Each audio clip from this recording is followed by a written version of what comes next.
I will start the session. This is the last session of your course. Up to now, we talked about organizational behavior. Today, within the next 3 hours, I will be discussing about organizational misbehaviors. So, today's topic is managing organizational misbehaviors. It covers all the misbehaviors that people operate at individual, groups, or organizational level. Simply, they are bad behaviors or a deviation from the normal norms and ethics expected of individuals, groups, and the entire organization. You know that people make up the internal social system of an organization. This internal social system, consists of individual groups, actually large groups as well as small ones. People are the living, thinking and feeling beings who work in organizations to achieve their individual goals as well as organizational goals. When they become when the individuals become members of an organization, they bring with them different educational backgrounds, then talents, their interests, and other behaviors that they eventually contribute for the success or failure of an organization. Some scholars, actually, some researchers argue that organizational misbehavior is part of organizational life. According to them, some of the employees are mastered the art of deception. You may have experiences. Some individuals, groups, and sometimes the entire organization involved in misbehaviors which harm the organization in the short run as well as in the long run. So today we will be discussing about all of those things, all type of misbehaviors in organization. එතකොට අපි අද කතා කරන්න යන්නේ මේ සංවිධානයක් තුල සංවිධාන මට්ටමින් එහෙම නැත්නම් පුද්ගලයින් මට්ටමින් එහෙම නැත්නම් කණ්ඩායම් විදිහට මිනිස්සු කරන වැරදි. අපි මෙච්චර කල් කතා කරේ සංවිධානයක හොඳ චර්යාවක් ඇති කරගන්න, සංවිධානයේ ප්‍රොඩක්ටිවිටි වැඩි කරන්න, එම්ප්ලොයි වෙල්බීන් එක වැඩි කරන්න කොයි වගේ දේවල්ද මැනේජර්ස්ලා කරන්න ඕනේ, කොයි වගේ දේවල්ද තියෙන්න ඕනේ, කොහොමද මිනිස්සුන්ව තේරුම් ගන්න ඕනේ, ඒ වගේ දේවල්. අද අපි කතා කරන්න යන්නේ මේ සංවිධානවල තියෙන අඳුරු පැතිකඩ ගැන. සංවිධාන ඇතුලේ මිනිස්සු කණ්ඩායම් විදිහට සහ සමහර වෙලාවට මුළු සංවිධානයම ඉන්වෝල්ව් වෙලා කරන වැරදි වැඩ මොනවද? ඒවා කොහොමද ආයතනයේ කෙටි කාලීනව සහ දිගු කාලීනව බලපාන්නේ කියන කතන්දරය තමයි අද අපි කතා කරන්න යන්නේ. Right? Here we have the learning outcomes of today's session. At the end, you should be able to understand what organizational misbehavior is. Then you should be able to describe different type of organizational misbehaviors. There are hundreds of misbehaviors. It is difficult to explain all of those things, but I will try my best to explain the most important misbehaviors in organizations. And next, you should be able to discuss the implications of organizational misbehavior on organizational well-being. And finally, I will discuss behavior modification strategies which can be used to manage organizational misbehaviors. So that is our plan today. For today, right? The dark side of organizations. So what is it? What do you mean by misbehavior? I need a few answers from the classroom. What do you mean by misbehaviors? What is your definition for misbehaviors? Hasala. Hasala Mahanama.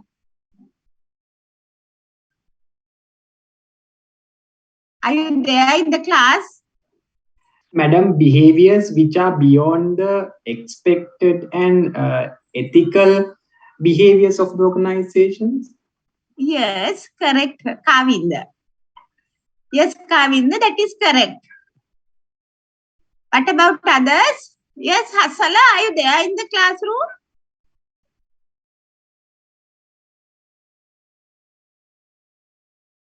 Then 286, who is this 286?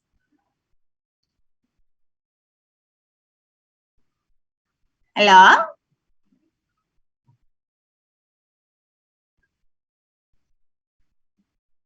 ඔයාලා present දාලා යනවද class එකෙන් ආ? බෙවින්. Hello, බෙවින් Wijewardena.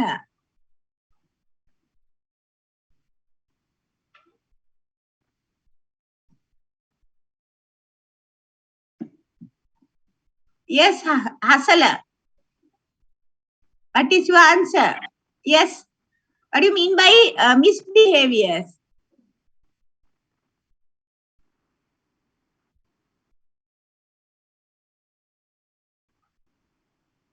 Yes, yes, correct, correct. They are simply, thank you, they are simply bad behaviors. Misbehavior describe bad, improper or rude behaviors. Now, actually, when a person fails to act or conduct oneself in an acceptable way, as both of you explained, we say he or she behaved badly. So, misbehavior is simply inappropriate, improper, and incorrect action of a person.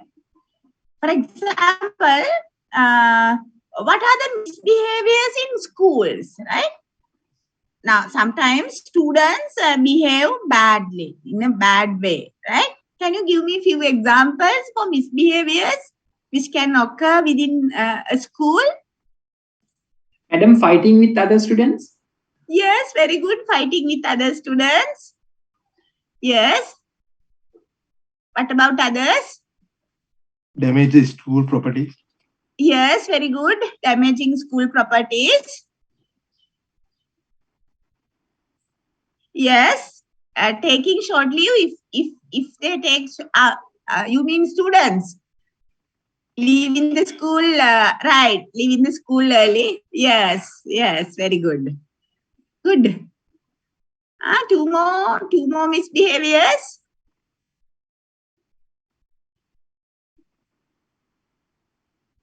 Yes, very good. Inappropriate dresses, dress codes, and yes, yeah. Boycott yeah. the classes then. Yes, very good. Very good. Yes, those are very good examples for misbehaviors in schools, right? As you mentioned, leaving schools without permission, bullying, that is unwanted aggressive behaviors towards other students, unsafe conduct, endangering safety of other students, then possession and use of prohibited items such as cigarettes, pen knives, drugs, then lying to teachers and friends, littering, damaging school property as one of you mentioned, and disrespecting teachers and other students, right? The list gone. So all of those things happen daily in schools, and all of them are misbehaviors and create negative consequences. You know that these children, right, school children or small children, they misbehave when they are hungry, angry, lonely, bored or tired. Sometimes they want attention. Sometimes they want to test others' limits, right? Parents' limits or the limits of teachers. Sometimes they are imitating. Sometimes they want to show their independence. Sometimes they want to seek excitement, to exert power over others, and when they are having mental health issues. That's why these children behave in bad ways, right? However, in the world of adults, in our world, they do these things purposefully and deliberately. They plan misbehaviors in their mind and then they take actions accordingly. In an if an adult misbehaving, that is either it's because of his own mentality or his upbringing or social influence or mere pleasure, or there may be a lot of other reasons. Whatever the reason is, they do these things consciously after planning deliberately and purposely. Sometimes, rarely, they don't have the ability to control their own emotions. However, under this session, we don't focus on what is happening inside the brain of people who display socially unacceptable behaviors. We focus the type of misbehaviors, consequences, and strategies that management can use to control. That management can use to control those misbehaviors, right? In the organizational context. එතකොට අපි මේ පාඩම තුල කතා කරන්න යන්නේ නැහැ මේ සමාජය අපේක්ෂා කරන ආකාරයට ජීවත් නොවන මේ වැරදි කරන මිනිසුන්ගේ මානස ක්‍රියා කරන ආකාරය අපි සාකච්ඡා කරන්නේ නැහැ. හරි? අපි මේ සාකච්ඡා කරන්න යන්නේ organizational context එක තුල සමාජය සහ පොදු පිළිගත් පොදු ධර්මතාවයන්ට අනුව හැසිරෙන්නේ නැති පුද්ගලයින්ගේ කණ්ඩායම් වල ඒ හැසිරීම පාලනය කරන්න ඔයාලට ගේන්න පුළුවන් ස්ට්‍රැටජිස් මොනවද? ඒ මිස්බිහෙවියර්ස් මොනවද? ඒව නිසා ඇති වෙන්න පුළුවන් consequences මොනවද කියලා තමයි අපි මේ පාඩමේ කතා කරන්න යන්නේ. එතකොට මේක හරි ඉන්ටරෙස්ටිං ලෙසන් එකක්. හරි? අපිට දවස් ගාණක් කතා කරන්න පුළුවන් පාඩමක්. නමුත් මම බොහොම කෙටියෙන් ඔයාලට කතා කරන්න බලාපොරොත්තු වෙනවා. right?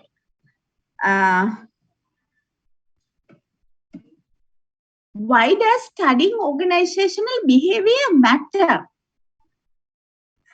When it comes to the organizational context, these work-related misbehaviors, they are costly. Sometimes employees or members of organization, they sabotage processes, systems, they steal company properties, they harass others, cheat different parties, or mislead customers. Researchers, they have found that most of the employees throughout their employment. Now listen to this. This is very important, right? Most of the employees throughout their employment engage in some form of misbehaviors that is related to their work. The cost of these misbehaviors for an organization may include financial cost, for example, lawsuits, then production loss, compensation and damage to reputation, for examples, right? Then the impact on other employees, right? That is the social cost. The impact of other employees could include this mental and physical injuries, depression, psychological withdrawal, and job dissatisfaction. Sometimes this will lead to absenteeism, disengagement, as well as high employee turnover. Actually, very good employees, they will leave organizations. So, other than that, some employees la මේ හොර මරකන් සිද්ධ වෙන වංචාවන් සිද්ධ වෙන තැන්වල වැඩිකල් ඉන්න කැමති නෑ. හරි? මේ එයාලට ආදායම් ලැබුණත් මේක මේ නරක ගුහාවක් කියලා හිතෙනකොට අපිව කොයි වෙලාවෙ හරි මේක ඇතුලේ හිටියොත් අමාරුවේ වැටෙනවා කියලා හිතෙනකොට ඒ මිනිස්සු ඉන්න කැමති නෑ. තාමත් හොඳ වර්කර්ස්ලා වෙන්න පුළුවන්. හරි? එතකොට ඒගොල්ලෝ ඒ වගේ ඕගනයිසේෂන්ස් ඉක්මනට දාලා යනවා. හරි? ඒක නිසා මේකේ ෆයිනෑන්ෂල් කොස්ට් එකක් තියෙන්නත් පුළුවන්. ඒ වගේම ලොකු සෝෂල් කොස්ට් එකකුත් තියෙනවා. right? So organizations should attempt to control and prevent misbehaviors within their organizations. Managers, they should be aware of the negative impact, actually both financial as well as non-financial impact to organizations and its stakeholders. All of you are managers, so you should be aware of these things, right? About the misbehaviors, there are consequences as well as the strategies that you can use to detect, prevent and respond to this type of misbehaviors. එතකොට managers ලා විදිහට මේ වගේ දේවල් ඔයාගේ organisation එක තුල වෙනවා නම් ඇත්තටම අපි කියනවා අපිට මේ system එකම change කරන්න ඕනේ කියලා. හරි? එතකොට system change එක පටන් ගන්න ඕන නම් අන්න මතක තියාගන්න හොඳම place එක ඔයාගේ organisation එක. ඔයා සහ then you and your organization, you can start from changing systems from your organization. ඔයාගේ සංවිධානය වෙනස් කිරීම තුලින් ඉස්සෙල්ලා ඔයා වෙනස් වෙන්න. හරි? ඊට පස්සේ ඔයාගේ සංවිධානය වෙනස් කිරීම තුලින් මේ පද්ධතියම වෙනස් කිරීම ආරම්භ කරන්න පුළුවන්. එතකොට managers ලා විදියට මේ misbehaviors මොනවද organizations තුල වෙන්නේ? ඔයාගේ organization එකේ එහෙම දේවල් වෙනවද? ඒවා ඒ වගේ ප්‍රතිඵල මොනවද? ඊට පස්සේ ඒවා නවත්තන්න ගන්න පුළුවන් strategies මොනවද කියලා ඔයාට හොඳ අවබෝධයක් තියෙන්න ඕනේ. Right? Actually, this term, dark side of organization, it is a similar term for organizational misbehavior. Right? Dark side of organization, it is a similar term for organizational misbehavior. Now look at this definition. According to this definition, organizational misbehavior or the dark side of organizations consists of situations in which people hurt other people. Then injustices are perpetuated and magnified. And the pursuit of wealth, power or revenge lead to behavior that others can only see as unethical, illegal, despicable or reprehensible. Now, according to this definition, it consists of situations in which people, here people means employees, managers or all the other professionals, right?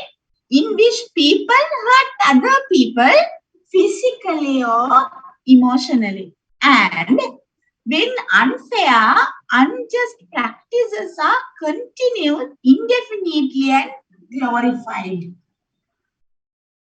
then the chasing wealth, power and revenge create these misbehaviors and they are unethical. Unethical means morally wrong, right? Then they are illegal. That is, they are not according to the law, right? They are not according to the rules and regulations of the organization. And then despicable, that is extremely cruel, nasty and mean. And reprehensible means deserving blame, right? එතකොට මේ මොකක්ද කියන්නේ? ඉතාමත් වැරදි, නීතියට අනුකූල නොවන, බොහොම cruel, right? දඬුවම් ලැබිය යුතු අසාධාරණ අයුක්ති සහගත ක්‍රියාවන් අඛණ්ඩවම organization එක වෙනවා නම් සහ ඒවා glorified and magnified කියන්නේ ඒවා හරි ලොකුවට ඒගොල්ලෝ අගය කිරීම කරනවා, enjoy කරනවා වැරදි කර. හරි? එතකොට එහෙම දේවල් continuously වෙනවා නම් සහ ඒ දේවල් වලින් අනිත් අයට physically හරි emotionally හරි hurt වෙනවා නම් අපි ඒවට කියනවා ඒ සියලුම දේවල් වලට කියනවා misbehaviors කියලා. Right? Next I will move to the second definition. Right? According to the second definition, organizational misbehavior is defined as any intentional action by members of organizations which defies and violates shared organizational norms and expectations and or core societal values, mores and standards of proper conduct. According to this definition, they are intentional actions, right? Conscious decision taken by a person or group of person, right? And they defies. What do you mean by defies? Defies means openly refuse to obey. Then violates that is failed to comply with shared organizational norms and core social values, right? As well as mores. What do you mean by mores? They are essential customs or conventions of a society or a community, right? Then we have standards. Standards, they are the expected level of quality, right? So according to this definition, any action that violates values of the organization, any action that violates its expectation, any action that violates social norms which are widely accepted by the society and the community, right? And the actions that violate mores can be considered as misbehaviors, right? So that is the second definition. Now, look at this. Different scholars, different researchers have used different terms to describe the concept of misbehaviors, right? For example, this non-compliant behavior, organizational misbehavior, workplace deviance, workplace aggression, antisocial behavior, employee vice, retaliatory behavior, and counterproductive behavior, right? All of these terms are similar to certain extent, right? But I will explain one by one briefly. If I start with non-compliant behavior, that is failing to act according to expectations, rules, regulations, norms, and standards. Right? So that is the meaning of non-compliant behavior. And organizational misbehavior, that is bad behaviors in the organization. And workplace deviance, when it comes to workplace deviance, they are voluntary behaviors that violate significant organizational norms. And actually, so doing, they threaten the well-being of an organization and its members. Right? So these two definitions, if you take non-compliant behavior and workplace deviance, they are similar to each other. Next, we have workplace aggression. That is any incident in which employees and other people are abused, threatened or assaulted at work. Here the aggression, it means any statement or behavior that leads a person to believe they are in danger of being physically attacked. එතකොට මේ aggression කිව්වහම ඒක මේ දෙලින්ම පහර දීමක් තරහ ගිහිල්ලා පහර දීමක් වෙන්නත් පුළුවන්, බනින දෙයක් වෙන්නත් පුළුවන්, නැත්නම් වෙන behavior එකක් වෙන්නත් පුළුවන්.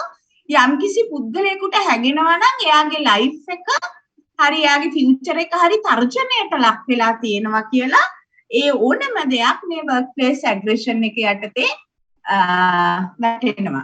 Right? It can be an implied or actual threat to safety, health, and well-being of another member of the organization. Right? So we can consider it is not exactly similar to organizational misbehavior. It is a part of organizational misbehavior. එතකොට workplace and aggression ගත්තොත් ඒක කෙලින්ම misbehavior නෙමෙයි. හරි? ඒක මේ organization එකේ misbehavior වල කොටසක් විදියට අපිට සලකන්න පුළුවන්. Right? Then we have this antisocial behavior. It represents any type of conduct that violates the basic right of another person, and behavior which is considered to be disruptive to others in the society, right? They are behaviors that harm the well-being of the others. That is the meaning of antisocial behavior. So it is also similar to this non-compliant behavior as well as organizational behavior. Next, we have employee vice. It reflects immoral or wicked behaviors of employees. You know that this vice, it is a habit which is regarded as a weakness in someone's character. So they are kind of immoral, evil habits or practices, right? They are sinful, criminal, rude, degrading behaviors. So that is also similar to other terms, right? And next we have retaliatory behavior. It represents actions taken by dissatisfied employees in response to perceived injustice at work. For example, theft and sabotage. Then retaliatory behavior ගත්තොත් එහෙම ඒක misbehavior වලින් වෙනස්. හරි, retaliatory behavior කියන්නේ misbehaviors වල එක part එකක්. Right? It is not exactly similar to misbehavior. Retaliatory behavior, that is a part of misbehavior, right? දැන් එතනදී වෙන්නේ යම්කිසි පුද්ගලයෙක් Tamanට අසාධාරණයක් හරි වැරද්දක් හරි වුණා කියලා කාගෙන් හරි මැනේජර් කෙනෙක්ගෙන් හරි ඕගනයිසේෂන් එකකින් හරි පලි ගන්න වෙනත් සේවකයෙකුගෙන් පලි ගන්න එකට එක කරන්න හරි වැරද්දක් කරන්න පුළුවන්. උදාහරණයක් විදිහට කම්පැනි එකකින් යමක් හොරකම් කරන්න පුළුවන්, කඩා කප්පල් කරන්න පුළුවන්, right? Then we have the counterproductive behaviors. They are any employee behavior that undermine the goals and interests of a business, right? So it is another term which we can use to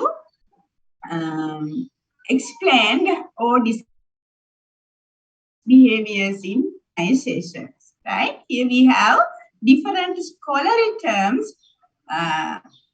used to denote misbehaviors. එතකොට මේ misbehavior වෙනුවට භාවිතා කරපු සමහර terms තමයි මෙතන තියෙන්නේ.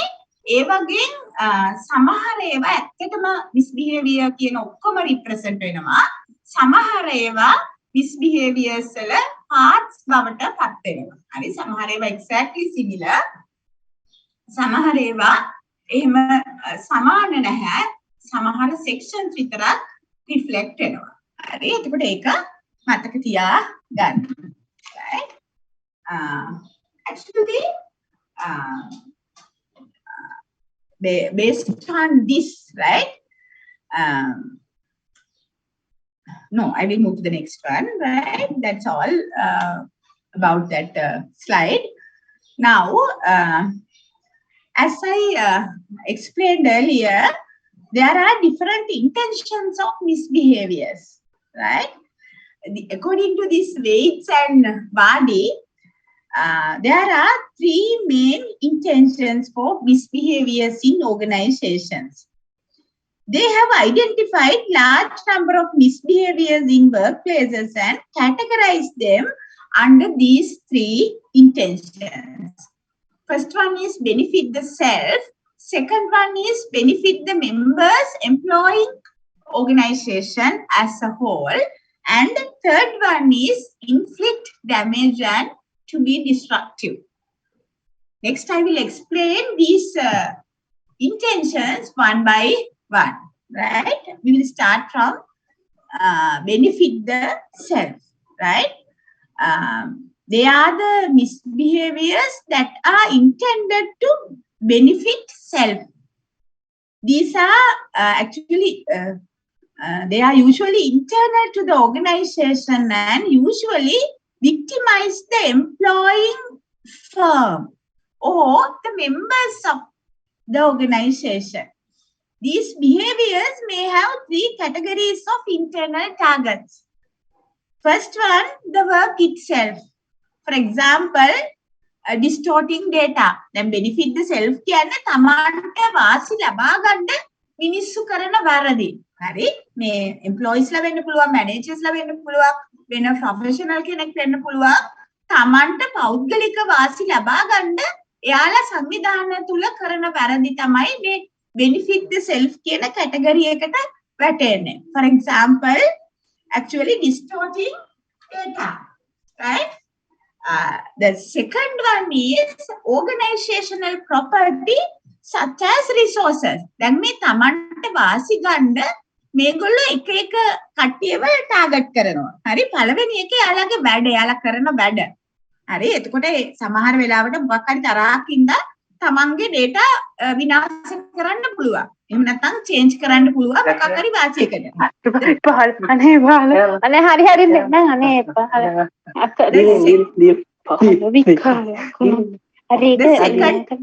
second target is organizational properties such as resources, symbols or symbols, right?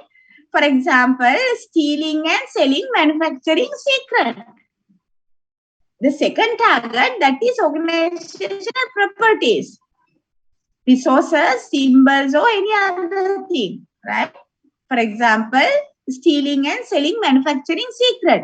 Then දෙවෙනියට මේ තමන්ට වාසි ගැනීම සඳහා මේගොල්ලෝ භාවිතා කරනවා organization එකේ resources. හරි? උදාහරණයක් විදිහට මේ manufacturing secrets ඔයාලා දන්නවා ලෝකෙ පුරාම ඕන තරම් මේවා වෙලා තියෙනවා manufacturing secrets ඒවා හොරකම් කරලා විකුණනවා. හරි?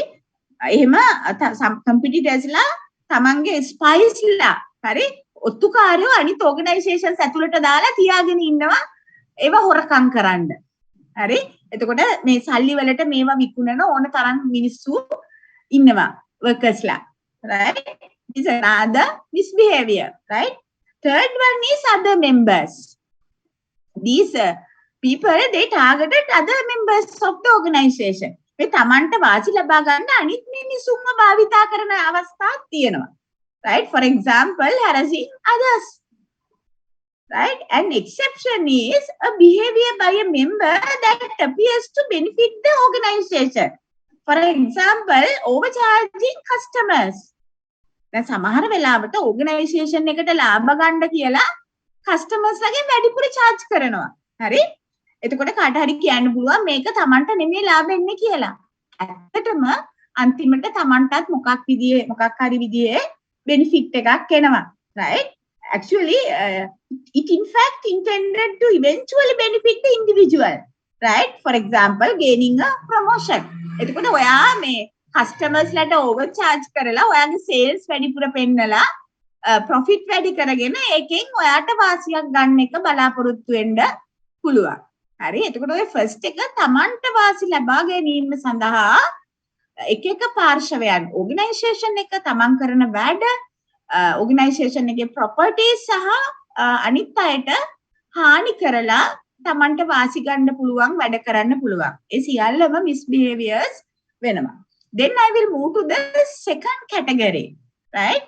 Benefit the members employing organization as a whole.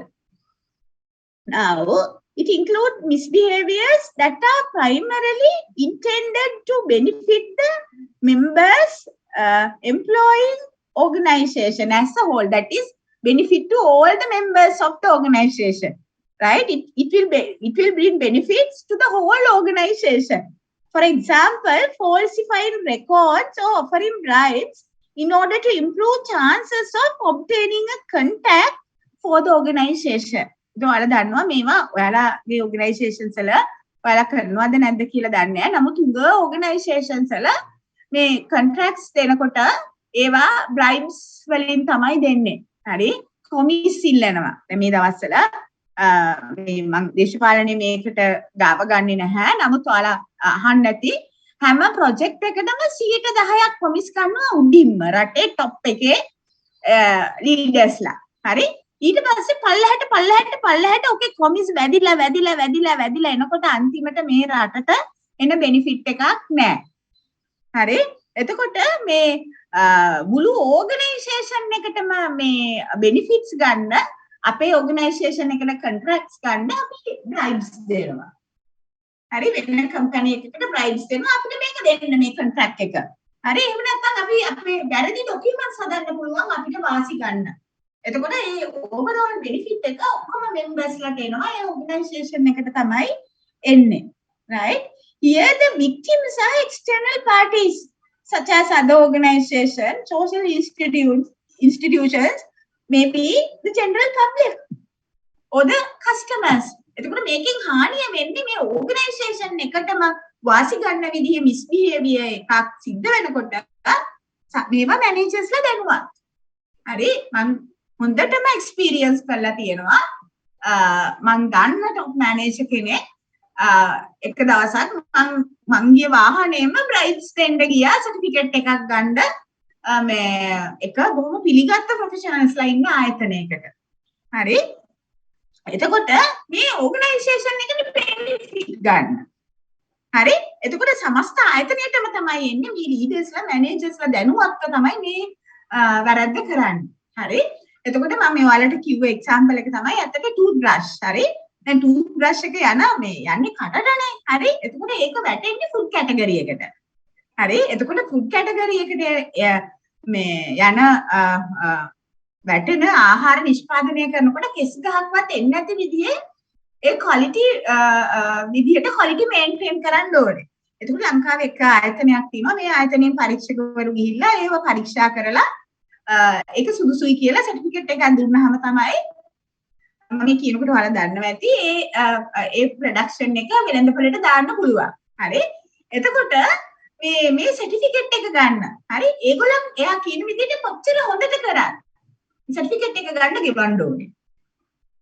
හරි එතකොට මෙයාලා කරන්නේ මේ ඕගනයිසේෂන් එකේ සේල්ස් වලට මේක බලපාන්නේ.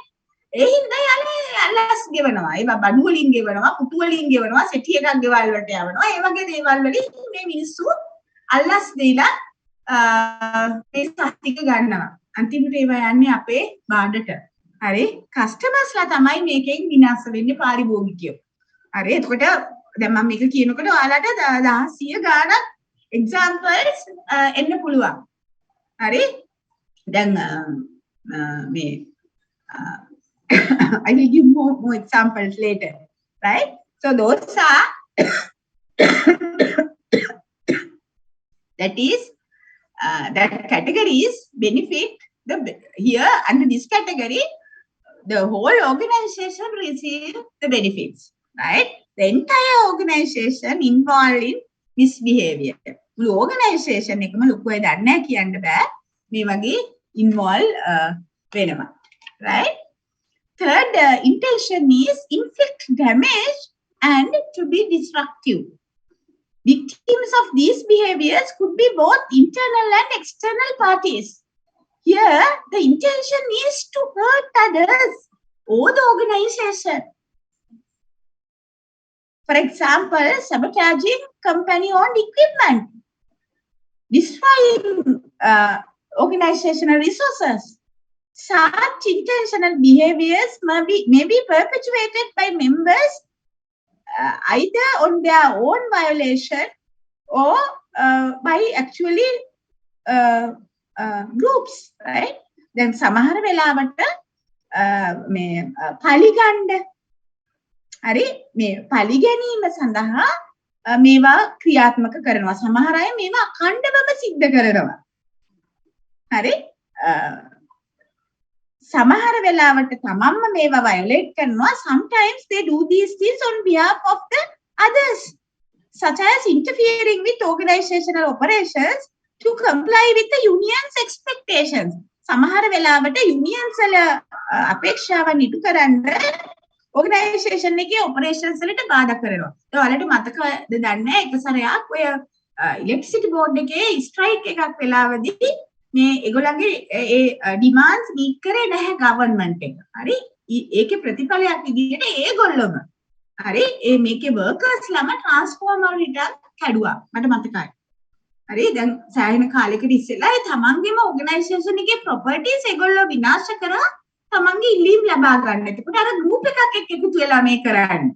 හරි සමහරලාට ඒ යුනියන් මෙම්බර්ස්ලා වෙන්න පුළුවන් යුනියන් එකේ රික්වෙස්ට් එක මත එහෙම නැත්නම් වෙනත් ලොකු කණ්ඩායමක් වෙන්න පුළුවන් එයාලගේ අපේක්ෂාවන් ඉෂ්ට කිරීම සඳහා ඕගනයිසේෂන් එකට හරි ඕගනයිසේෂන් එකේ අනිත් මෙම්බර්ස්ලාට හරි හානි වෙන විදිහේ ක්‍රියාකාරකම් වල ඒගොල්ලෝ නිරත වෙනවා. හරි එතකොට මේ ඕගනයිසේෂන්ස් පිළිලා තියෙන්නේ මේ වගේ. හරි එතකොට ඒකෙන් ඒ රටට සහ ඕගනයිසේෂන් එකට වෙන රටට ඒ ස්ටේක් හෝල්ඩර්ස්ලට සහ ඕගනයිසේෂන් එකට වෙන හානිය ඉතා විශාල ප්‍රමාණයක් වෙනවා. ඒක අපි ඉස්සරහට කතා කරමු. right? තව examples උත් එක්ක. Now look at this. The antecedents of organizational misbehaviors or factors that create organizational misbehaviors. Now look at this. Here we have one antecedent, one factor, right? Here you can see one bad apple among others. It denotes that one bad apple can spoil the others. It means that a corrupt, bad person can influence all the others. The best way to deal with bad apple is to take it out from the group as quickly as possible. Don't let one bad apple to spoil others. Right? This influence of bad, corrupted people, actually, it is all the internal pressure, right? It is one of the main reason for misbehaviors in organizations. දැන් සංවිධානවල වැරදි සිද්ධ වෙන්න බලපාන එක ප්‍රධාන කරුණක් තමයි වැරදි කරන එක් පුද්ගලයෙක් හරි කීපයක් හරි ඒගොල්ලෝ වැරදි කර අනිත් අයවත් වැරදි වලට පොළඹවනවා. හරි ඒවා ඒ වැරදි කන්ටිනියු කරගෙන යනවා. හරි. So what are the other reasons for organizational misbehaviors? What are the other factors that cause organizational misbehaviors? We can categorize these antecedents or factors according to the level of analysis generally accepted by scholars of organizational misbehavior. The level of analysis are individual level, then the task level, on the position level, then we have group level, right? On this side also you can see these levels, and finally organizational level, right? In this framework, it starts with individual level, task level, group level, organizational level. Here it starts with the organizational level, right? So I will start from the organizational level. Organizational level antecedent or factors that create misbehaviors are organizational goals, not always, sometimes, rarely, then control systems, organizational culture and climate, and organizational cohesiveness. If you take these organizational goals, right, actually these goals are likely to strongly influence members' job and productivity levels. We know that. Pursuit of the goals may also encourage employees' misbehaviors, especially when they are conflicting, highly demanding, vague and unrealistic. When you are having this conflicting, highly demanding, vague and unrealistic goals, they may create cause misbehaviors within your organization. For example, excessive pressure to reach unrealistic goals or performance targets encourage people to involved in bad behavior in order to reach those targets. Managers will hurt people, punish them in order to get work done by them. Then employees, they may hurt each other to win the competition. And then they will lie or cheat consumers in order to meet goals.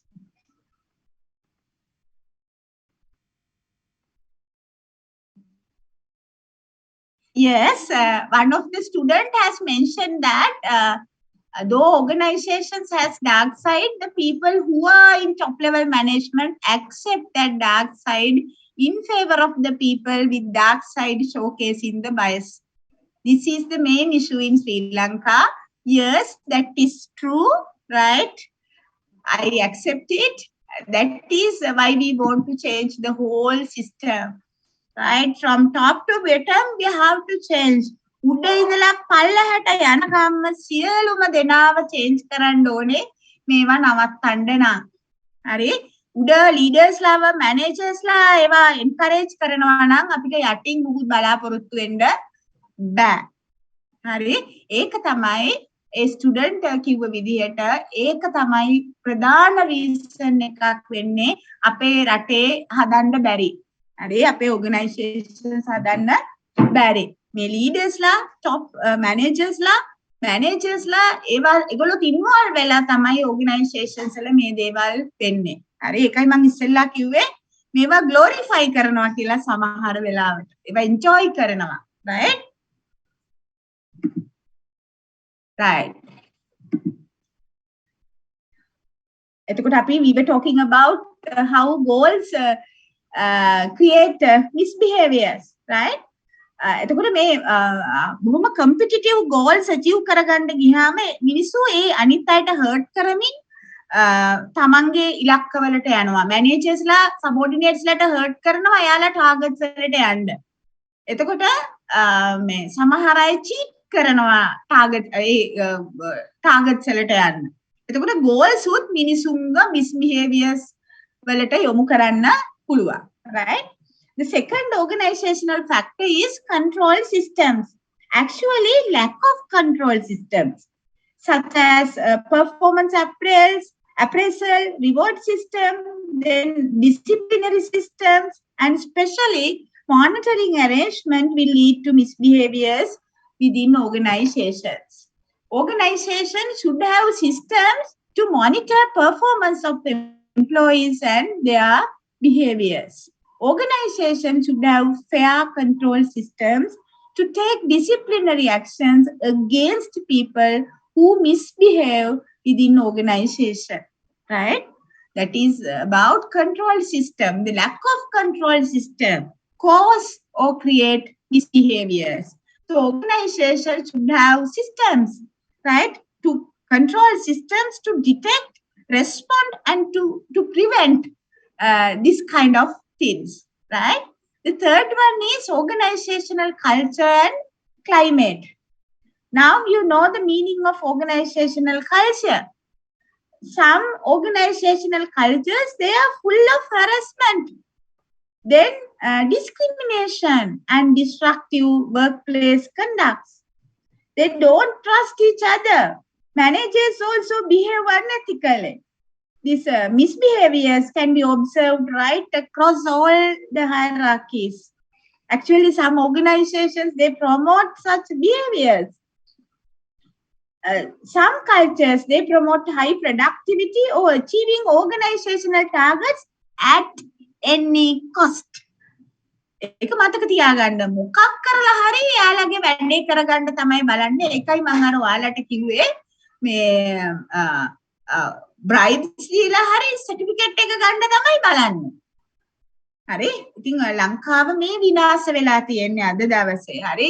අපිට ජීවත් වෙන්න විදිහක් නැති තරමට මේ විනාශ වෙලා තියෙන්නේ එක ප්‍රධාන හේතුවක් තමයි අපේ මිනිසුන්ගේ තියෙන මේ වැරදි. උඩ ඉඳලා පල්ලහැට වෙනකම්ම මේ මිනිස්සු කරන මේ වැරදි හින්දා තමයි ඇත්තටම මේ රට මේ තරම් අවාසනාවන්ත තත්යකට පත් උනේ අපේ ජීවිතය තුල. හරි? ඉතින් මේක නවත්තන්න නම් අපි මේවා චේන්ජ් කරන්න ඕනේ මැනේජර්ස්ලා විදිහට ඔයාලට පුළුවන් විදිහට. හරි? මේ දේවල් organizations තුලින් හරි ඔයාලගේ තුලින් හරි මේවා ක්‍රියාත්මක කරගෙන යන්න ඕනේ. Right? So certain type of cultures, they promote misbehaviors in organizations. Culture and climate, it is another main factor that cause or create misbehaviors. එතකොට සමහර cultures වල ඔහොමමයි. හරි ඔයාලා දන්නවා සමහර government organizations වලට ගියාම හරි මම ඔයාලට කිව්වත් දන්නේ කතාවක් මං ගියාම ලයිසන් එක ගන්න. හරි මං මට කිව්වද කොහෙද මං ඔයාලට මේ ලයිසන් එක ගන්න ගියාම මට මගේ ලර්නර්ස්ලා කිව්වා මිස්ටර් මේ හොඳටම බැරි නම් රුපියල් 5000ක් දෙන්න ඕනේ මේ 2000 කීයද 7 දී හරි මිස්ටර් හොඳටම බැරි නම් රුපියල් 5000ක් දෙන්න ඕනේ ටිකක් බැරි නම් 3000ක් දෙන්න ඕනේ මේ හොඳටම පුළුවන් වුණත් එක්සැම් එකට 2000ක් දෙන්න ඕනේ කියලා මට කිව්වා එහෙම මගේ ලර්නර්ස්ලා කියලා මට කිව්වා මිස්ටර් වැඩි බැරි හින්දා 5000ක්ම අරගෙන යන්නත් කියලා හරි එතකොට මේ එක්සැමිනර්ස්ලාට අල්ලස් දීලා ලයිසන් ගන්න රටක පාරවල් වල ඇක්සිඩන්ට් වෙන එක ගැන අපි පුදුම වෙන්න දෙයක් නැහැ. හරි එතකොට නගර සභාවකට ගියාම එක මේසකින් තව මේසකට ෆයිල් එකක් යවන්න රුපියල් 100ක් දෙන්න ඕනේ. හරි? Yes, bureaucratic cultures. Yes.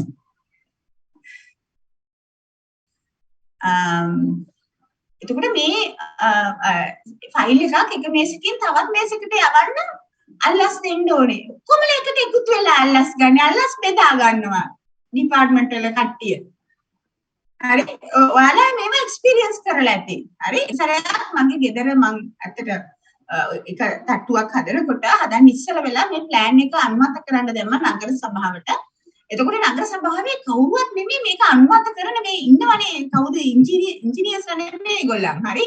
මේ ඩිසයින්ස් අනුමත කරන කට්ටිය ඉන්නවා ප්‍රොෆෙෂනල් ඩිග්‍රී හෝල්ඩර්ස්ලා යාලා. හරි. එයා එක ලේඩි කෙනෙක් කතා කරලා කියනවා අපි මේ සිටි රූල්ස් අපේ අතින් බ්‍රේක් වෙලා තියෙන ඒවා කියලා මේ බ්‍රේක් වෙච්ච එක රූල් එකක් ඒගොල්ලෝ අඳින්නලු. හරි. අපි ප්ලෑන් එක ඇඳින්නලු. අපිට ඔය විදිහට ගේ හදන්නලු. එයාලා අනුමත කරන්න විතරක් හදන්නලු. හැබැයි එයාලා සකස් කරන අපි අර කඩාපු අපි වින්ඩෝස් තියලා තියෙනවා තියන්න බැරි පැතිවලට ඒවට එකකට රුපියල් 2000 ගානේ ගෙවන්න කිව්වා. හරි? අනුමත කරන්නම් කියලා. හරි? ඒතර ඔයාලා බලන්න අපේ පැත්තේ වල ආවහම මේ අර අඩි 10 නෑ. හරි? ඉස්සරහට පාරට ගැප් එකක් තියන්න ඕනේ. ඒ ගැප්ස් නෑ. පාරේ තමයි ගෙවල් තියෙන්නේ. හරි? ඉතින් මේ මිනිස්සු හරියට මේවා කරා නම් කොහොමද එහෙම වෙන්නේ? ඒකයි මේ මං කියන්නේ ඕගනයිසේෂන්ස් වල කල්චර් එක සම්පූර්ණයෙන්ම මේවා ප්‍රොමෝට් කරනවා. ඔක්කොම එකට එකතු වෙලා හොර කරනවා, බොරු කරනවා, චීට් කරනවා. හරි? ඒ කල්චර් එකින්ද ඒවා මේ ඕගනයිසේෂන්ස් හදන්න නම් සම්පූර්ණයෙන්ම මුළු වර්ක් ෆෝස් එකම අයින් කරලා අලුතෙන් රිප්ලේස් කරන්න ඕනේ. මේ හැම ඕගනයිසේෂන් එකම නෙමෙයි. හරි? ප්‍රයිවට් සෙක්ටර් ඕගනයිසේෂන්ස් ගොඩක් ඒවා මෙහෙම යන්නේ නැහැ.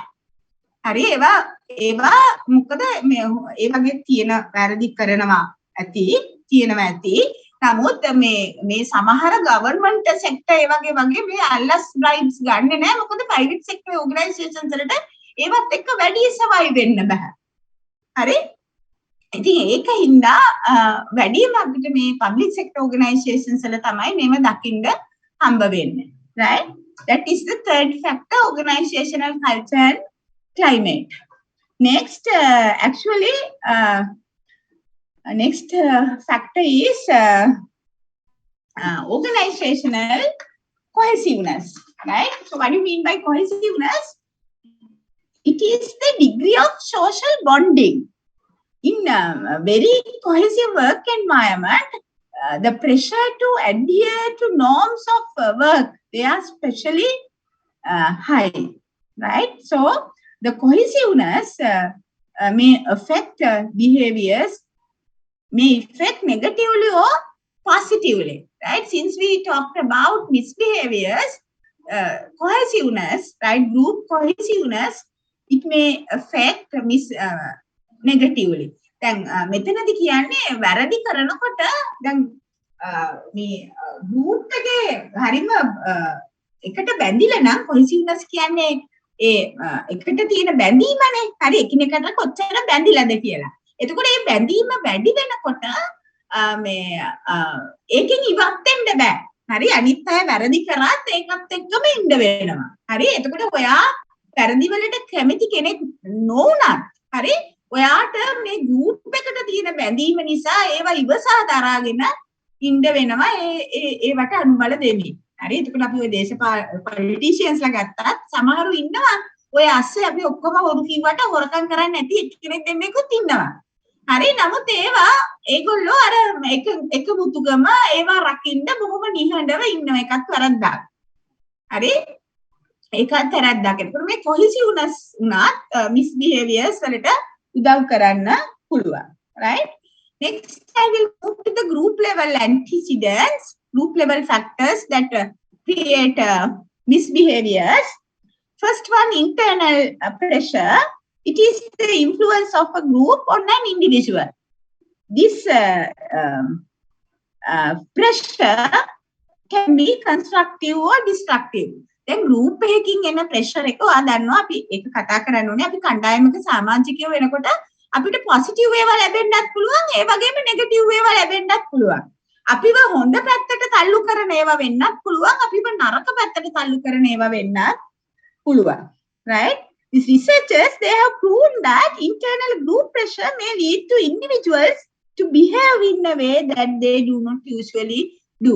එතකොට මිනිස්සු සාමාන්‍යයෙන් හැසිරෙන්නේ නැති විදිහට මේ හැසිරෙන්න කණ්ඩායම් වලට බලපෑම් කරන්න පුළුවන් කියලා තමයි රිසර්චර්ස්ලා කියලා තියෙන්නේ. එතකොට ඔයා කණ්ඩායමක් විදිහට වැඩ කරනවා නම් ඔයා මෙහෙම නොකරන කෙනෙක් වුණත් ඔයාව ඒ වගේ දේවල් වලට පොළඹවන්න පුළුවන්. The next one is external pressure. Actually, this external pressure, it comes from the leaders, as one of you mentioned. Leaders may encourage, they may encourage positive and negative attitudes and behaviors. Some leaders, unfortunately, some leaders, some managers, some supervisors, they encourage bad behavior. Right? You may have heard that in the world, right? Many executives, they are accused of having committed unethical actions. For example, if you take Enron in America, just type Enron, right, in the net, you will receive lot of information, right? This Enron in America, these officers, right, chief operating officer, auditors, accountants, then the lawyers of the organization together cheated shareholders. Right? මේ එන්රෝන් කියන ඔගනයිසේෂන් එක ඒගොල්ලෝ බංකොලොත්භාවය ප්‍රකාශ කරා බංකොලොත්භාවය ප්‍රකාශ කරන්න ඉස්සරලා මේගොල්ලෝ ඔක්කොම මේ ලීඩර්ස්ලා ටික එකතු වෙලා false statements හදලා P&L statements හදලා මේක profitable කියලා පෙන්නලා share price එක ඉහළ නංවලා මෙයාලා shares ටික විකුණුවා. හරි? විකුණලා ඒව විකුණුනාට පස්සේ මේ ඇමරිකාවේ පෙන්ෂන් ෆන්ඩ්ස් වල කට්ටිය එහෙම තමයි මේවා ගත්තේ බංකොලොත්භාවය ප්‍රකාශ කරා. එතකොට අර මේ එක එක ෆන්ඩ්ස් වල මේ ටීචර්ස් ලාගේ එහෙම ආයෝජනය කරපු ඒ ඔක්කොටම මිලියන ගණන් මිනිස්සුන්ට එයාලගේ මුදල් නැති වුණා මේක හින්දා. හැබැයි අපි වගේ නෙමෙයි ඇමරිකාව දෙන්න පුළුවන් උපරිමම දඬුවම දීලා ඇමරිකාවට විතරක් නෙමෙයි ලෝකෙටම මේ corporate governance සම්බන්ධයෙන් නීති හඳුන්වා දීමට ගෙනීමට හේතු වුණා මේ එන්රෝන් කේස් එක. Internal pressure situation. Actually, internal pressure, that is pressure which comes from the group, right? Internal group, right? These internal group members can influence individuals to behave in a bad way, right? You can think about lot of examples, right? ඕන තරම් examples ගන්න පුළුවන් කණ්ඩායම් ගත්තොත් එහෙම මොකද කණ්ඩායම් වල සමහර වෙලාවට අනිත් members ලා ඒගොල්ලෝ ඔයාලව වැරදි වලට පොළඹවන්න පුළුවන්, right? External pressure comes from leaders, right? Now a few minutes ago we were talking about leaders, right? How leaders encourage misbehaviors and how they involve in misbehaviors. This Enron case, it is a very good example, right?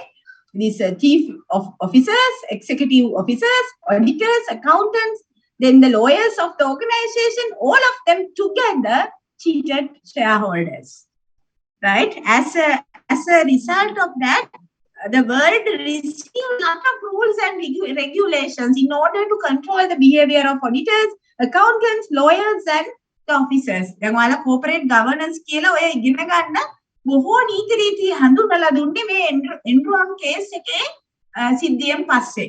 එතකොට ඇමරිකාව සහ ඊට පසුව අනිත් රටවල් මේ chief executive officers ලගේ lawyers ලගේ auditors ලගේ accountants ලගේ roles එයාලගේ activities පාලනය කරන්න නීති ඉතා විශාල ප්‍රමාණයක් ගෙනාවා.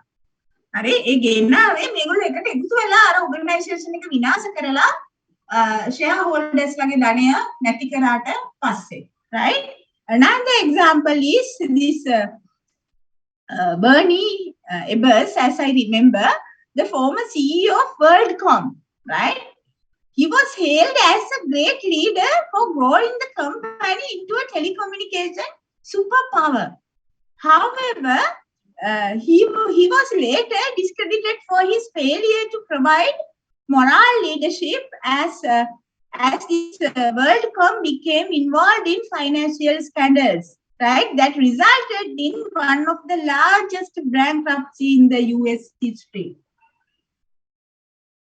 එතකොට මේ organization එකේ WorldCom එකේ ඇයි බංකොලොත් උනේ කියලා හොයාගෙන යනකොට මේ ලීඩර්ත් එක්ක මේ ලීඩර් එන්කරේජ් කරපු මේ මූල්‍ය වංචාවන් හරි ඒව තමයි කියලා හොයාගෙන මේ ග්‍රේට් ලීඩර් කෙනෙක් විදිහට සලකපු පුද්ගලයෙක්ව එයාව ඩිස්ක්‍රෙඩිට් කරලා පල්ලෙහාට දැම්මා මේ බිස්නස් වර්ල්ඩ් එකේ හරි එතකොට මේ එක්ස්ටර්නල් ප්‍රෙෂර් කියන්නේ ලීඩර්ස් ළඟෙන් එන ප්‍රෙෂර් එක මැනේජර්ස් ළඟෙන් එන ප්‍රෙෂර් එක මේ groups වලට සහ individuals ලට ඒ organization එක ඇතුලේ misbehaviors ඇති කරන්න බලපාන්න පුළුවන් right next we have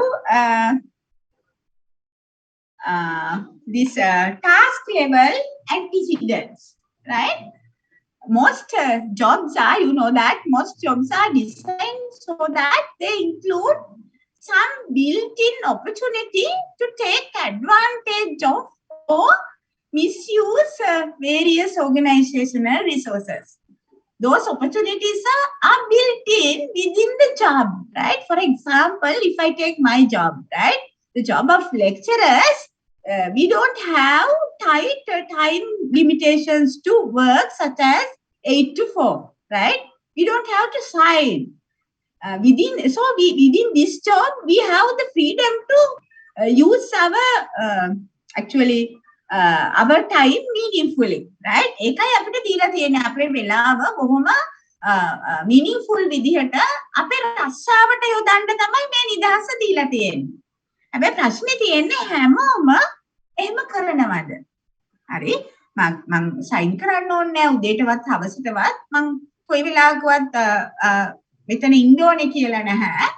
නමුත් ඒකෙන් එක්ස්පෙක්ට් කරනවා මම මේ මගේ වෙලාවෙන් අඳුම ගන්න පැය 8ක්වත් මේ මගේ රැකියාව වෙනුවෙන් රිසර්ච් කරයි ටීචින් ලර්නින් ඇසෙස්මන්ට් වලට සහභාගී වෙයි කියලා. හරි නමුත් ඒ තුලම තියෙනවා මට මේ වෙලාව අයුතු විදිහට ප්‍රයෝජනයට ගන්න නිදහස right but if someone wants he or she can misuse it right use this time for personal benefit.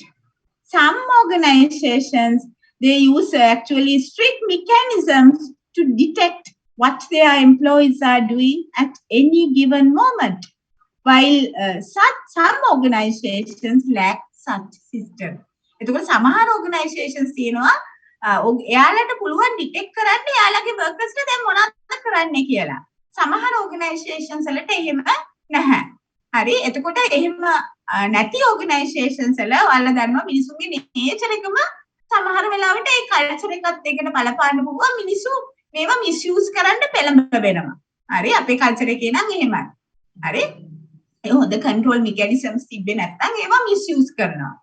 එතකොට මේ job එක design කරනවා නම් එහෙම misuse කරන්න බැරි වෙන්න එයාලා අපිට පුළුවන් මේ misbehaviors හුඟක් අඩු කරගන්න right next we have individual level antecedent individual level factors that cause misbehaviors first one is personality actually whether a person involved in misbehaviors or not, it depends on his or her moral development.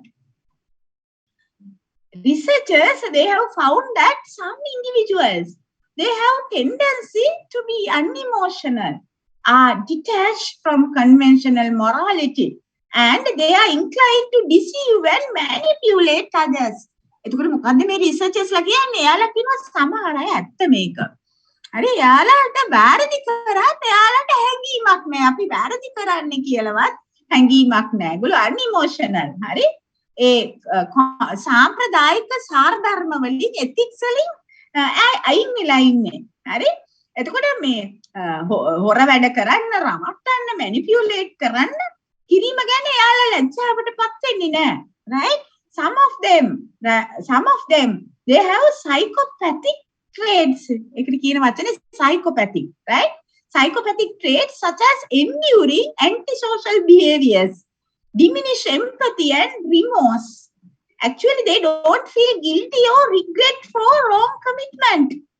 So they misbehave continuously. මේ සමහර මිනිස්සුන්ට මේ antisocial behavior එක enjoy කරනවා යාලා. හරි අනුකම්පාවක් නැහැ. empathy කියන එක අනිත් මිනිස්සු ගැන හිතන එක, අනිත් මිනිස්සුන්ව දැනෙන එක දැනෙන්නේ නැහැ. හරි දුරස්ථයි. හැඟීමක් නැහැ. ඔයාලා කියන empty මිනිස්සු කියලා. හරි ඒගොල්ලන් මේ ගිල්ටිත් නෑ වැරදි කරලා. ඕන තරම් හම්බ වෙලා ඇති අපිට ඔය ගොඩක් පොලිටිෂියන්ස්ලා දිහා බැලුවාම ඒගොල්ලන් කතා බහ කරන දිහා බැලුවාම අපිට හිතෙනවා මේ මෙච්චර විනාශයක් වෙලා ඉද්දි. දැන් හිතන්නකෝ දැන් මේ රටක මිනිස්සු විඳින දුක. හරි දැන් මම හින්දා මොකක් හරි වුණා නම් මට කණ්ඩවත් හිතෙන්නේ නැහැ. මම මිනිස්සුන්ගේ දුක දකිනකොට බත් කඩක් අතට ගන්නකොට මතක් වෙන්න ඕනේ අනිත් මිනිස්සු කනවද මොනවද කියලා. හරි එතකොට මේ පාරේ යනකොට මේ ඒ දකින්න දේවල් මිනිස්සුන්ට දැනෙන්න ඕනේ. හරි මේ එහෙම නොදැනෙන මිනිස්සුන්ගෙන් තමයි සමාජය පිරීලා තියෙන්නේ. තමන් අදින් වැරදක් කරේ නෑ කියලා ඔළුවටම දීලා කොච්චර වැරදි කරත් අන්තිමට ඒවා වැරදි බවවත් දැනෙන්නේ නැහැ. ඒ ගිල්ටි ගිහිලා. හරි guilty conscious නැහැ ඒගොල්ලන්. වැරදි දැන් අපිට නම් දැනෙනවනේ. හරි අපි බොරුවක් කිව්වත් අපිට guilty. හරි අපි මොකක් හරි චුටි වැරද්දක් කරත් අපිට guilty. අපි දෙයක් නොකිය හිටියත් අපිට guilty. ඉතින් මේ එහෙම නැති මිනිස්සු ගොඩක් ඉන්නවා. හරි ඒක නිසා තමයි සමාජෙ මේ මට්ටමටපත් වෙලා තියෙන්නේ. ඒක ඇත්තටම personality.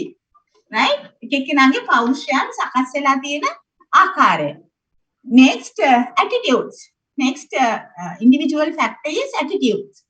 When individuals perceive that they are being mistreated by their employers, actually this violence of self-benefiting behavior, it may increase. Right? That type of feelings may lead to employee theft.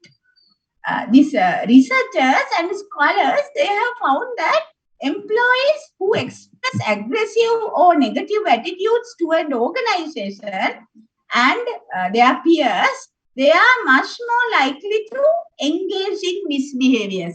දැන් රිසර්චර්ස්ලා හොයාගෙන තියෙනවා මේ negative විදිහට හිතන.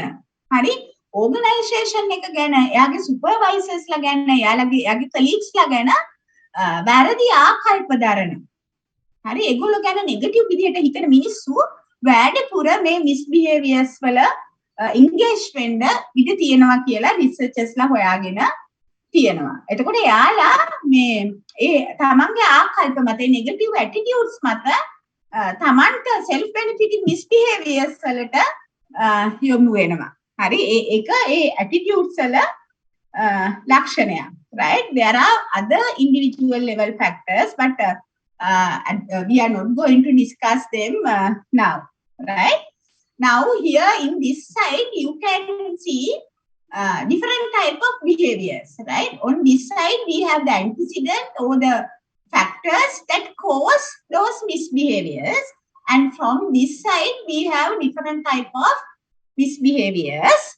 Next time we will discuss those misbehaviors. Right?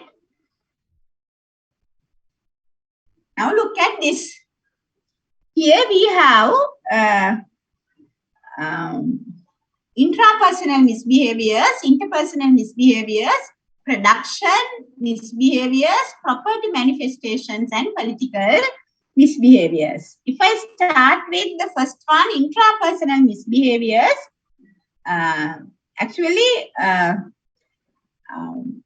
these misbehaviors, they harm the individuals, right, who engage in those behaviors. Intrapersonal misbehaviors වැඩිපුරම බලපාන්නේ ඒකේ engage වෙන එක්කෙනාට. In addition to that, these misbehaviors influence other workers as well as the organization, right? For example, excessive use of substances such as alcohol, tobacco, and illegal drugs in the workplace, right? That is the first one, substance abuse. Excessive use of substances such as alcohol, tobacco, and other illegal drugs. And the second one is workaholic behavior. It means abusing themselves at work. Some people, for a variety of reasons, for different reasons, they become increasingly devoted to their jobs, to their work, and to their career. Such overcommitment and over-involvement behavior, it has been recognized as a bad behavior, and it denotes a form of addictive behavior. දැන් කාට හරි හිතෙන්න පුළුවන් මේ workaholic behavior එක කොහොමද මේ misbehavior එකක් වෙන්නේ කියලා. ඇත්තටම පුද්ගලයෙක් අසාමාන්‍ය විදිහට වැඩට ඇඩික්ට් වෙලා නම් ඒක misbehavior එකක්. ඒක එයාට harmful වගේම සමහරව තමන් වැඩ කරනවා අනිත් අය වැඩ කරන්නේ නැහැ කියලා අනිත් අයට hurt කරන්නත් පෙළඹ වෙනවා. හරි? Since you have time and other facilities, you work hard and you also influence other people to work like you. ඔයා මහන්සිලා වැඩ කරනවා විතරක් නෙමෙයි හොඳටම workaholic මහන්සිලා වැඩ කරලා ඔයා අනිත් අයටත් ඒ බලපෑම් කරනවා. එහෙම දේවලුත් තියෙනවා. හරි? ගෙවල් දොරවල් නැහැ වගේ වැඩ කරන කට්ටිය ඉන්නවා. එතකොට ඒවා අනිත් අයගෙනුත් බලාපොරොත්තු වෙනවා. හරි? ඒකත් එක්තරා අතකින් තමන්ට සහ අනිත් අයට හානිදායක වෙන්න පුළුවන් misbehavior එකක්. හරිද? ඒක තමයි මත්පැන් මත්කුඩු වගේ දේවල් භාවිතා කරන එක workplace එකේ තමන්ට සහ අනිත් අයට හානි කරන්න පුළුවන් misbehaviors, right? Next one, interpersonal misbehaviors. Misbehaviors actually those misbehaviors that one individual hurt another individual. දැන් interpersonal misbehaviors කියලා කියන්නේ එක පුද්ගලයෙක් තවත් පුද්ගලයෙකුට hurt කරන්න කරන දේවල්. Right? First one is incivility. Incivility, do you know the meaning of incivility? Anybody from the class? Do you know the meaning of incivility? Blaming and blackguarding, madam? Yes, in a way. Dulani Ranamaka?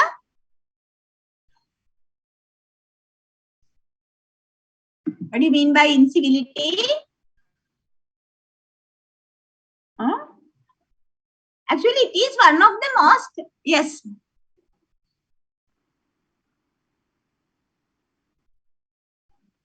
Yes, but it is a kind of an umbrella term, right? Covers a lot of misbehaviors. Actually, it is one of the most common form of workplace violence, right? It is actually insulting behavior, right? Such as exclusion, then stereotyping, then ingratitude, scapegoat, rudeness, being ignored, being kept away, right? All of those things comes under incivility. If I start with this exclusion, right, a form of incivility, It is a situation in which someone is prevented in participate to a certain event. The exclusion කියන්නේ ඔයා කවුරු හරි ගණන් ගන්නේ නැතුව යනවා. හරි එයා මොන හරි කියන්න උත්සාහ කරනවා ඔයා ඇහෙන්නේ වගේ ඉන්නවා. එයාගේ වොයිස් එකට ඉඩක් දෙන්නේ නැහැ. එයා ඉන්නවද නැද්ද කියලා බලන්නේ නැහැ. මුණ දිහා eye to eye නැහැ contact. හරි ඔයා පැහැදිලිව පෙන්නනවා එයාව exclude කියලා. ඔයා එයාව ගණන් ගන්න නැහැ කියලා. හරි ඒක හරිම තව මිනිස්සෙකුට හර්ට් කරන්න පුළුවන් දරුණු දෙයක්. හරි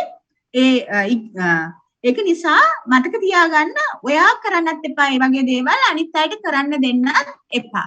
Right? That is exclusion, one form of incivility. Right? Next one is stereotyping. It's fixed and oversimplified image of someone. දැන් කවුරු හරි ගැන අපි යම් කිසි එක ප්‍රධාන කරුණක් ගැන මතයට හිතන් ඉන්නවා. හිතලා එහෙම සලකනවා. Right? That is stereotyping. Then ingratitude, that is, you know the meaning of ingratitude, that is lack of gratitude. And then another one is scapegoat, right? It means blaming for a person for a mistake continuously, right?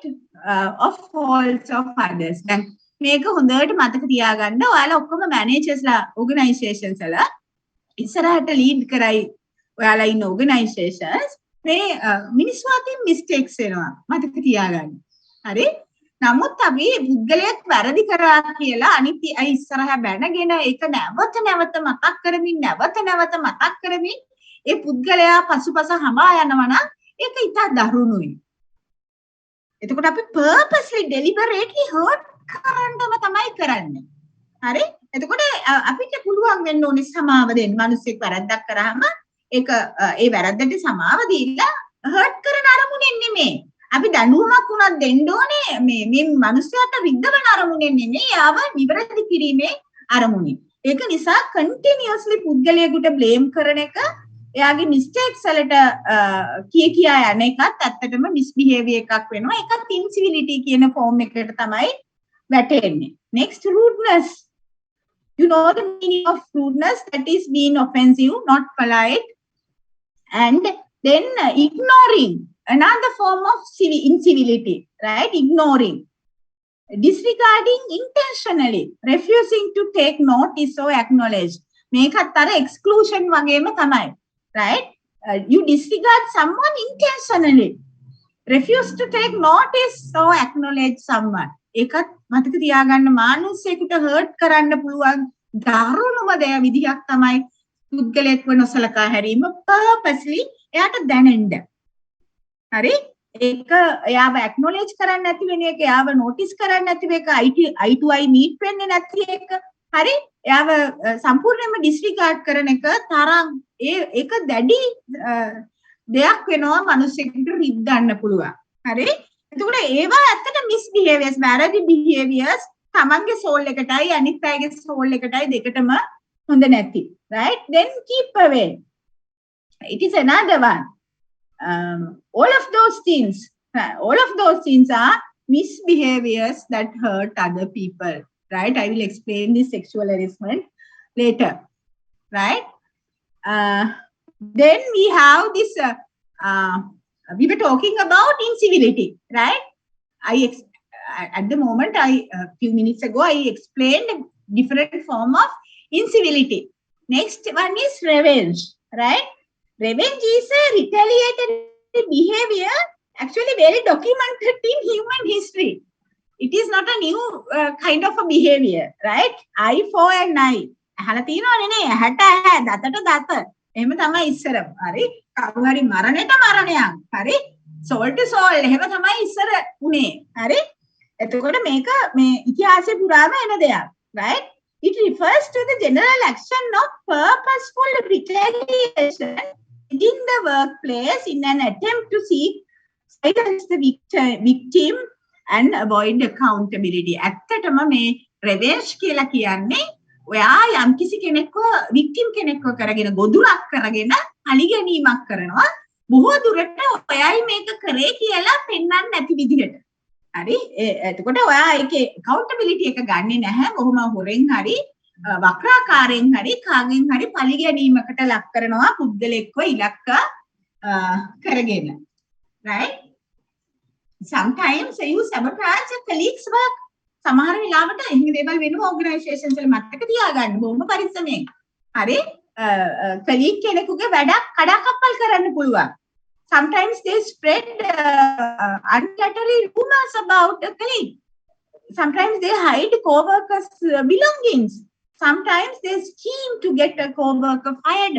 කට්ටිය එකතු වෙලා plan කරලා සේවකයෙක් අස් වෙලා යන තැනට ඉඩ සලස්වන්න පුළුවන්. මැනේජර්ස්ලාට ගිහිලා කේලම් කියන්න පුළුවන්. හරි? මතක තියාගන්න මෙහෙම දේවල් වලින් organizations පිරීලා තියෙන්නේ. සමහරවිට අපි මේ අද කතා කරන්නේ අපේ organizational behavior කියන course එකේ වැදගත්ම topic එක වෙන්නත් පුළුවන්. හරි? එතකොට ඔයාලා managers ලා විදිහට ක්‍රියා කරන්න ඕනේ මේවා ඇත්තටම නවත්තන්න. Right? They engage in this type of behaviors. Right? Under the revenge, they engage in this type of behaviors because they feel that they are mistreated by someone else. තමන්ව එහෙමත් වෙනවා නැතුවොත් නිකන් ඉරිසියාවට මිනිසුන්ගේ පරිගන්න දේවල් තියෙන්න පුළුවන්. එහෙම නැත්නම් තමන්ට නොසලකා හැරිය හරි නරක විදිහට සැලකුවා කියලා හරි මේ පරිගැනීම් සිද්ධ කරන්න පුළුවන්. Right? That is about revenge. Next, hostility. Hostility actually it is aggression, again bullying and violence, right? It is an unfriendly state or attitude, right? This hostility, that is aggression, they are actually kind of a similar terms, right? They are unfriendly state of attitudes, states or attitudes, right? Then I will explain bullying, right? Bullying, it is a continuous pattern of mistreatment from others in the workplace that cause either physical or emotional harm. It can include methods such as verbal, non-verbal, emotional or physical abuse as well as humiliation. මිනිසුන්ට නින්දා කරන්න පුළුවන්, ඉන්සල්ටන්, ඒගොල්ලන්ව පහත් කරන වාචික එහෙම නැත්නම් වාචික නොවන මානසිකව භෞතිකව පුද්ගලින්ව ඇබියුස් කරන දේවල් ඕගනයිසේෂන් වල ඇතුළේ තියෙනවා නම් ඒවට තමයි බුලින් කියන්නේ. I will explain this bullying in detail later. Right? Next we have violence. It is an umbrella term which covers any act or threat of physical violence, intimidation or other threatening, disruptive behavior. It ranges, right? This violence, it ranges from verbal abuse to physical assaults and even homicide. මිනිස්සු කටින් බයින තැන ඉඳලා හරි මරලා දානකම් මේ සියල්ලම violence ගණයට එනවා. ඒ හැම දෙයක්ම organizations ඇතුලේ සිද්ධ වෙන්න පුළුවන්. And it can affect and actually involve not only employees but also clients, customers and even visitors, right? And we will discuss sexual harassment later, right? All of those things are incivility, revenge, hostility, aggression, bullying, violence and sexual harassment. All of those things comes under interpersonal misbehaviors. And next we have production misbehaviors. First one, rule breaking. It means breaking rules, regulations and policies of the organization purposely. Next we have social loafing. It refers to exerting less effort when working collectively as part of a group.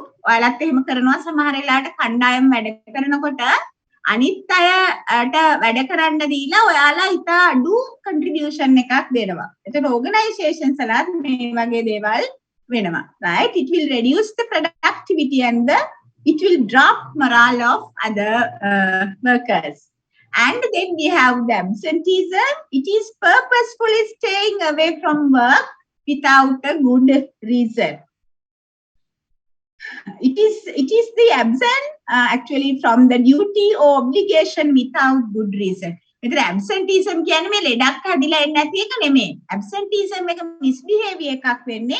ඔයා purposely මොකක් හරි එකක් කඩාකප්පල් කරන්න සාධාරණ හේතුවක් නැතිව ඔයාගේ duty එකට වාර්තා කරන්න නැතුව හිටියාම ඒකට තමයි absenteeism කියලා කියන්නේ. Next we have tardiness. It is the lateness, right? The quality of being late or slow, right? It is also a form of misconduct which is punishable, right? And next we have this property manifestation. It includes sabotage. Sabotage, it means deliberately destroying or damaging company properties. When it comes to vandalism, it is deliberately destroying public properties. Theft means stealing from the organization. And these researchers, they have found that employees from all levels take home actually office supplies such as paper clips and then they misuse computer items and telephones.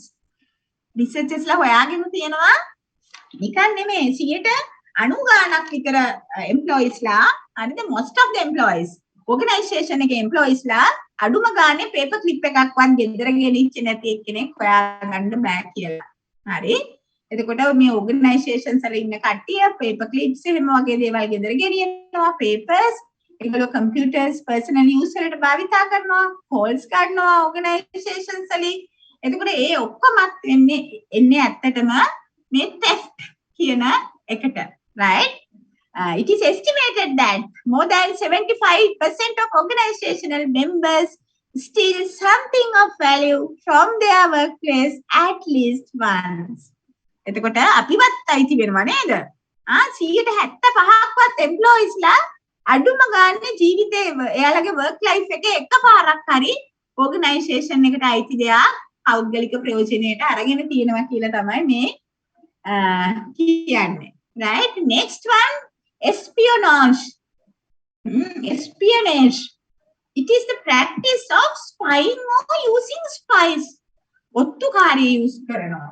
හරි? අනිත් අයගේ දේවල් හොයන්න, වැරදි හොයන්න සමහරවිට company එක ඇතුලේ වෙන්නත් පුළුවන්. සමහරවිට කම්පැනි එක තමන්ගේ කම්පිටිටර්ස් ලා ගාවට ගිහිල්ලා ඔත්තු බලවන්නත් පුළුවන්. හරි? එතකොට ඒකත් misbehavior එකක් අහු වුණොත් එහෙම නඩු දාන්න පුළුවන්. Right? Next we have computer hacking, that is cybercrime, stealing information from the others. All of those things are misbehaviors. Right? Then we have political misbehaviors. First one, misuse of power to gain personal benefits or to hurt another person. Sometimes leaders of organizations, managers, supervisors, they misuse their power to gain personal benefits as well as to hurt others. And next one is impression management. Impression management, it refers to behavior employees use to create and maintain desired images in the workplace. I hope that you are familiar with this term, impression management, right? That is, it refers to behaviors employees use to create and maintain desired images in the workplace. The organization එකේ image එක manage කරන්න මිනිස්සු කරන දේවල්. අපි අපේ image එක manage කරන්නත් දේවල් කරනවානේ නේද? අපි ලස්සනට අඳිනවා, ලස්සනට ඔළුව පීරනවා.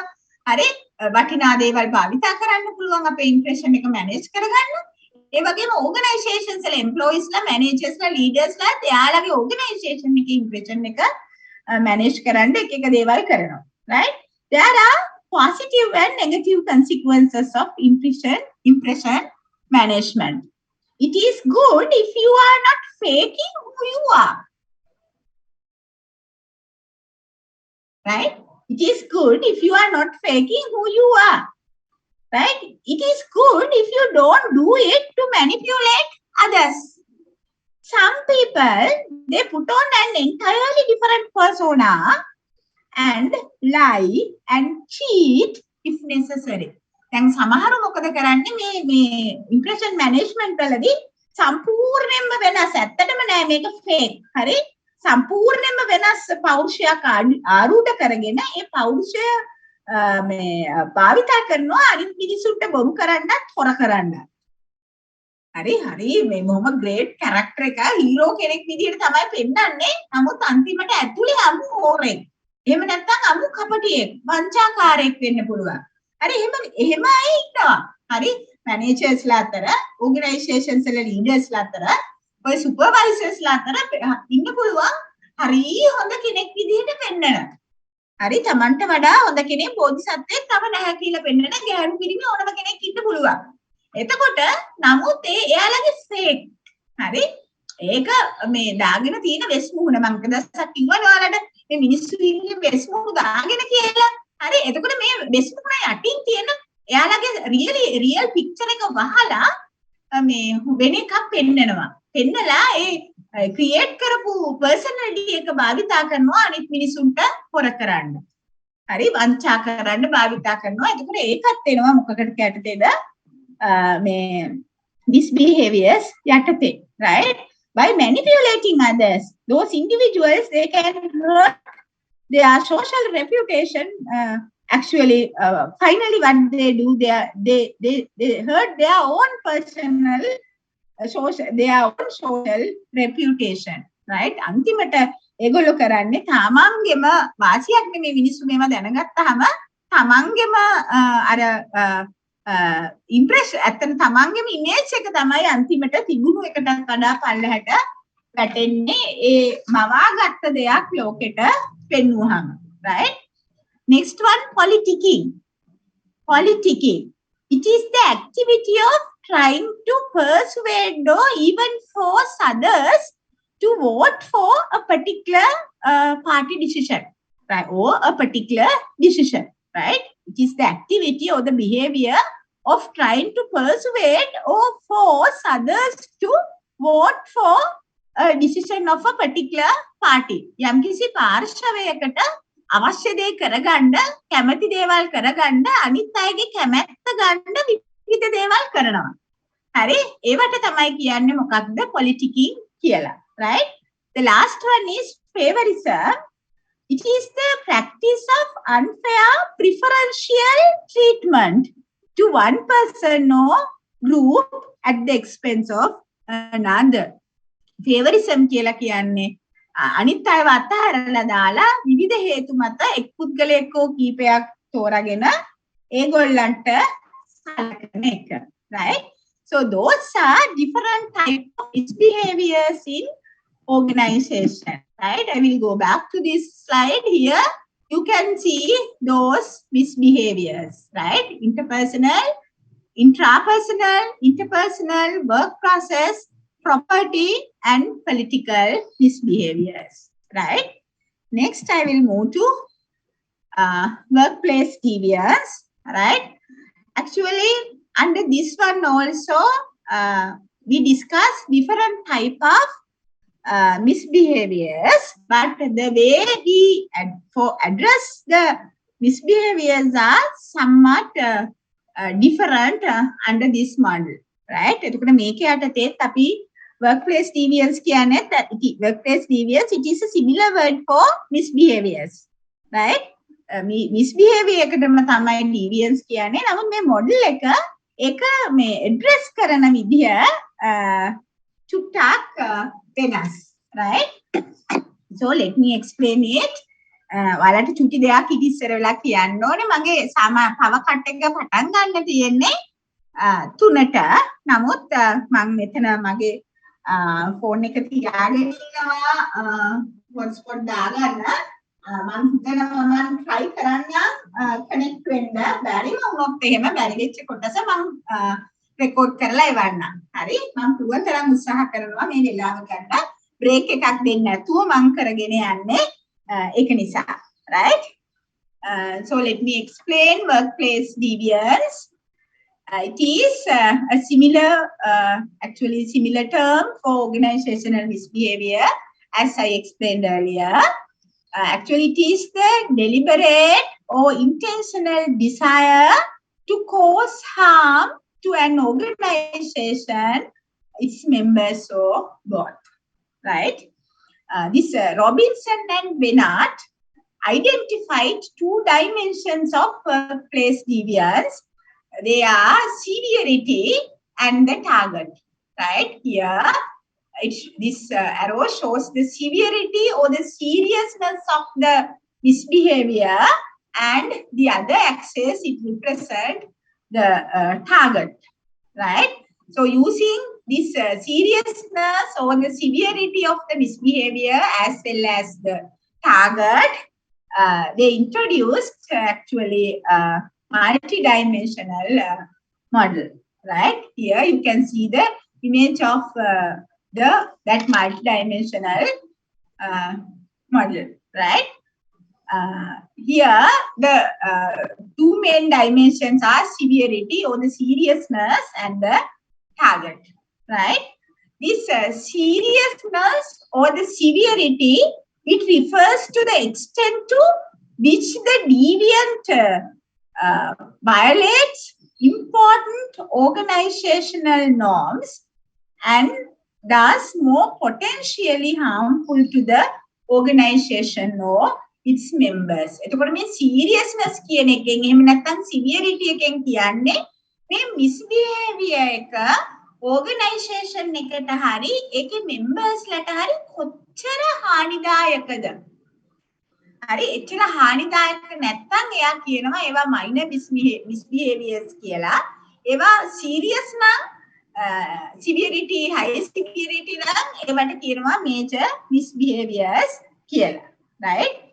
Relatively minor forms of deviance include such behaviors as social loafing, then this unjustified absenteeism, and here we have example on this side. I will explain them again. Right? And the second dimension is target. Right? It reflects whether the deviance is directed at the organization or organizational members. Right? Here, the target is organization. Right? And on this side, the target is other members of the organization. Right? If I take the organization as the target, this directed deviance behaviors might include, for example, vandalism, theft, or sabotage. Right? In contrast, individual directed deviance might include gossip or physical assault. Right? This Robinson and Bennett introduced two types of misbehaviors targeting the organization. Right? That is production deviance and property deviance. Organization එක target කරන misbehaviors කොටස් දෙකකට බෙදුවා production deviance and property deviance කියලා.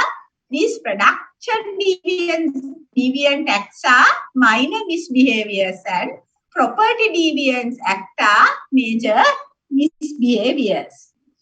Right? Now, this production deviance, right? If you take that one, they are minor misbehaviors, right? Such as leaving early, taking long breaks, and cyber loafing. All of those things have negative impact on production of the organization. දැන් අපි ගත්තොත් එහෙම සමහර අය හොරෙන් යනවා. දැන් මගේ අපි ඩිපාර්ට්මන්ට් එක ගත්තොත් එහෙම මම දැන් ගිය සතියේ හොයාගත්තා එක අපේ ක්ලාක් කෙනෙක්. එයා උදේට චුට්ටක් කරක් වෙලා එනවා බබාලා ඉස්කෝලේ දාලා. ඊට පස්සේ එයාගේ බබාලා ඇත්තට ගන්න කෙනෙක් නැති නිසා එයා සෙකන්ඩ් රවුන්ඩ් එක යනවා 12ට විතර. හරි? දරුවෝ 3 දෙනෙක් ඉන්නවා. ඒ 3 දෙනාව ඉස්කෝලේ වලින් අරගෙන ගෙදර දාලා 1:30 විතර එනවා. හරි? ඉතින් මම ඒක ලව් කරා. මොකද උදව් කරන්න ඕන නිසා මේ බැලන්ස් කරගන්න ලයිෆ් එක යාගේ අනිත් දේවල්ුත් එක්ක. නමුත් ඒ වගේ දේවල් හරි ඒ වගේ දේවලුත් එක මිස් බිහේවියර් එකකට වැටෙනවා. ඒක ලීවිං එලි හරි පොඩි දෙයක්. හරි පොඩි අපි එක විශාල හානියක් වෙන behavior එකක් විදිහට සලකන්නේ නැහැ. 6කට විතර ලන්ච් අවර් එකක් අල්ලලා ඊට වැඩියෙන් චුට්ටක් අරගෙන ගෙදර ගිහිල්ලා බබා ඉස්කෝලේ දාලා එනවා. ඊට පස්සේ තව එකක් තමයි මේගොල්ලෝ මේ Facebook යනවා. හරි? කම්පැනි අපේ ඩිපාර්ට්මන්ට්ස් වල මේ කම්පියුටර්ස් භාවිතා කරලා Facebook යනවා. ඊට පස්සේ අපි බලන්නේ එක්සෑම්ස් තියෙනකොට අපිට දෙනවනේ උදව් කරන්න වර්කර්ස්ලා මුළු එක්සෑම් එක ඉවර වෙනකම්ම එයාලා කරන්නේ ඉඳගෙන ඔය ෆෝන් එකේ Facebook බලන එක. එතකොට ඒවා තමයි මේ minor errors minor misbehaviors විදිහට සැලකන්නේ. taking loan breaks කියන්නේ half an hour නම් 45 minutes ගන්නවා. හරි? They are minor misbehaviors. On the other side, we have major misbehaviors, right? Property deviance. Actually, here we have examples: stealing company property, lying about hours worked, and damaging equipment. These are major misbehaviors targeted at the organization. Finally, actually harm the organization as a whole. Then the second type is deviant act directed towards individual, other members of the organization, such as co-workers, supervisors, and subordinates. Right? There are two types of such behaviors: political deviance and personal aggression. Political deviant acts, they are minor misbehaviors such as showing favoritism, gossiping about others, and incivility. Right? But the things which comes under incivility, you can't consider always as minor misbehaviors. Right? Some behaviors which comes under incivility hurt others. Right? So they can be considered as sometimes major misbehaviors, right? And then we have major misbehaviors targeted at other workers: bullying, stealing from co-workers, abusing other persons physically or verbally, right? Those are major misbehaviors according to this model, right? එතකොට මම මේ model එක කරේ ඔයාලට ඒක පොඩ්ඩක් වෙනස් විදිහකට මේ misbehaviors කතා කරපු මොඩල් එක. හරි? ඒකත් කියලා දෙන්න ඕන නිසා තමයි කිව්වේ. Right? Next I will move to another interesting misbehavior, which is organizational jealousy and envy. Right? Actually, jealousy, do you know the difference between jealousy and envy? Anybody from the class?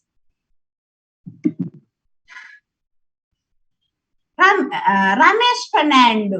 Ramesh, what is the difference between jealousy and envy? Madam, Yes. What is the difference between jealousy and envy? jealousy mean, madam, we are, negatively thinking others' success. We are not happy with others when they success. Jealousy. Envy mean we discourage their work and all. Actually, your first definition, that is envy, right? I will explain. Thank you, Suresh. And another answer from the class. ප්‍රශ්නේ අහපු ගමන් දෙන්නෙක් නැතු ගියා. නේ?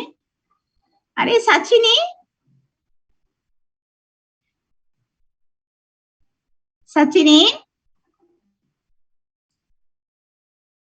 Sachini, what is the difference between jealousy and envy? Are you there in the class?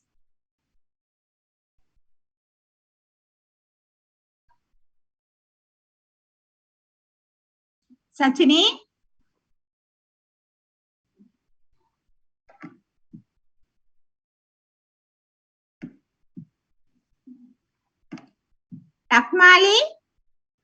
Lakmali Hemachandra.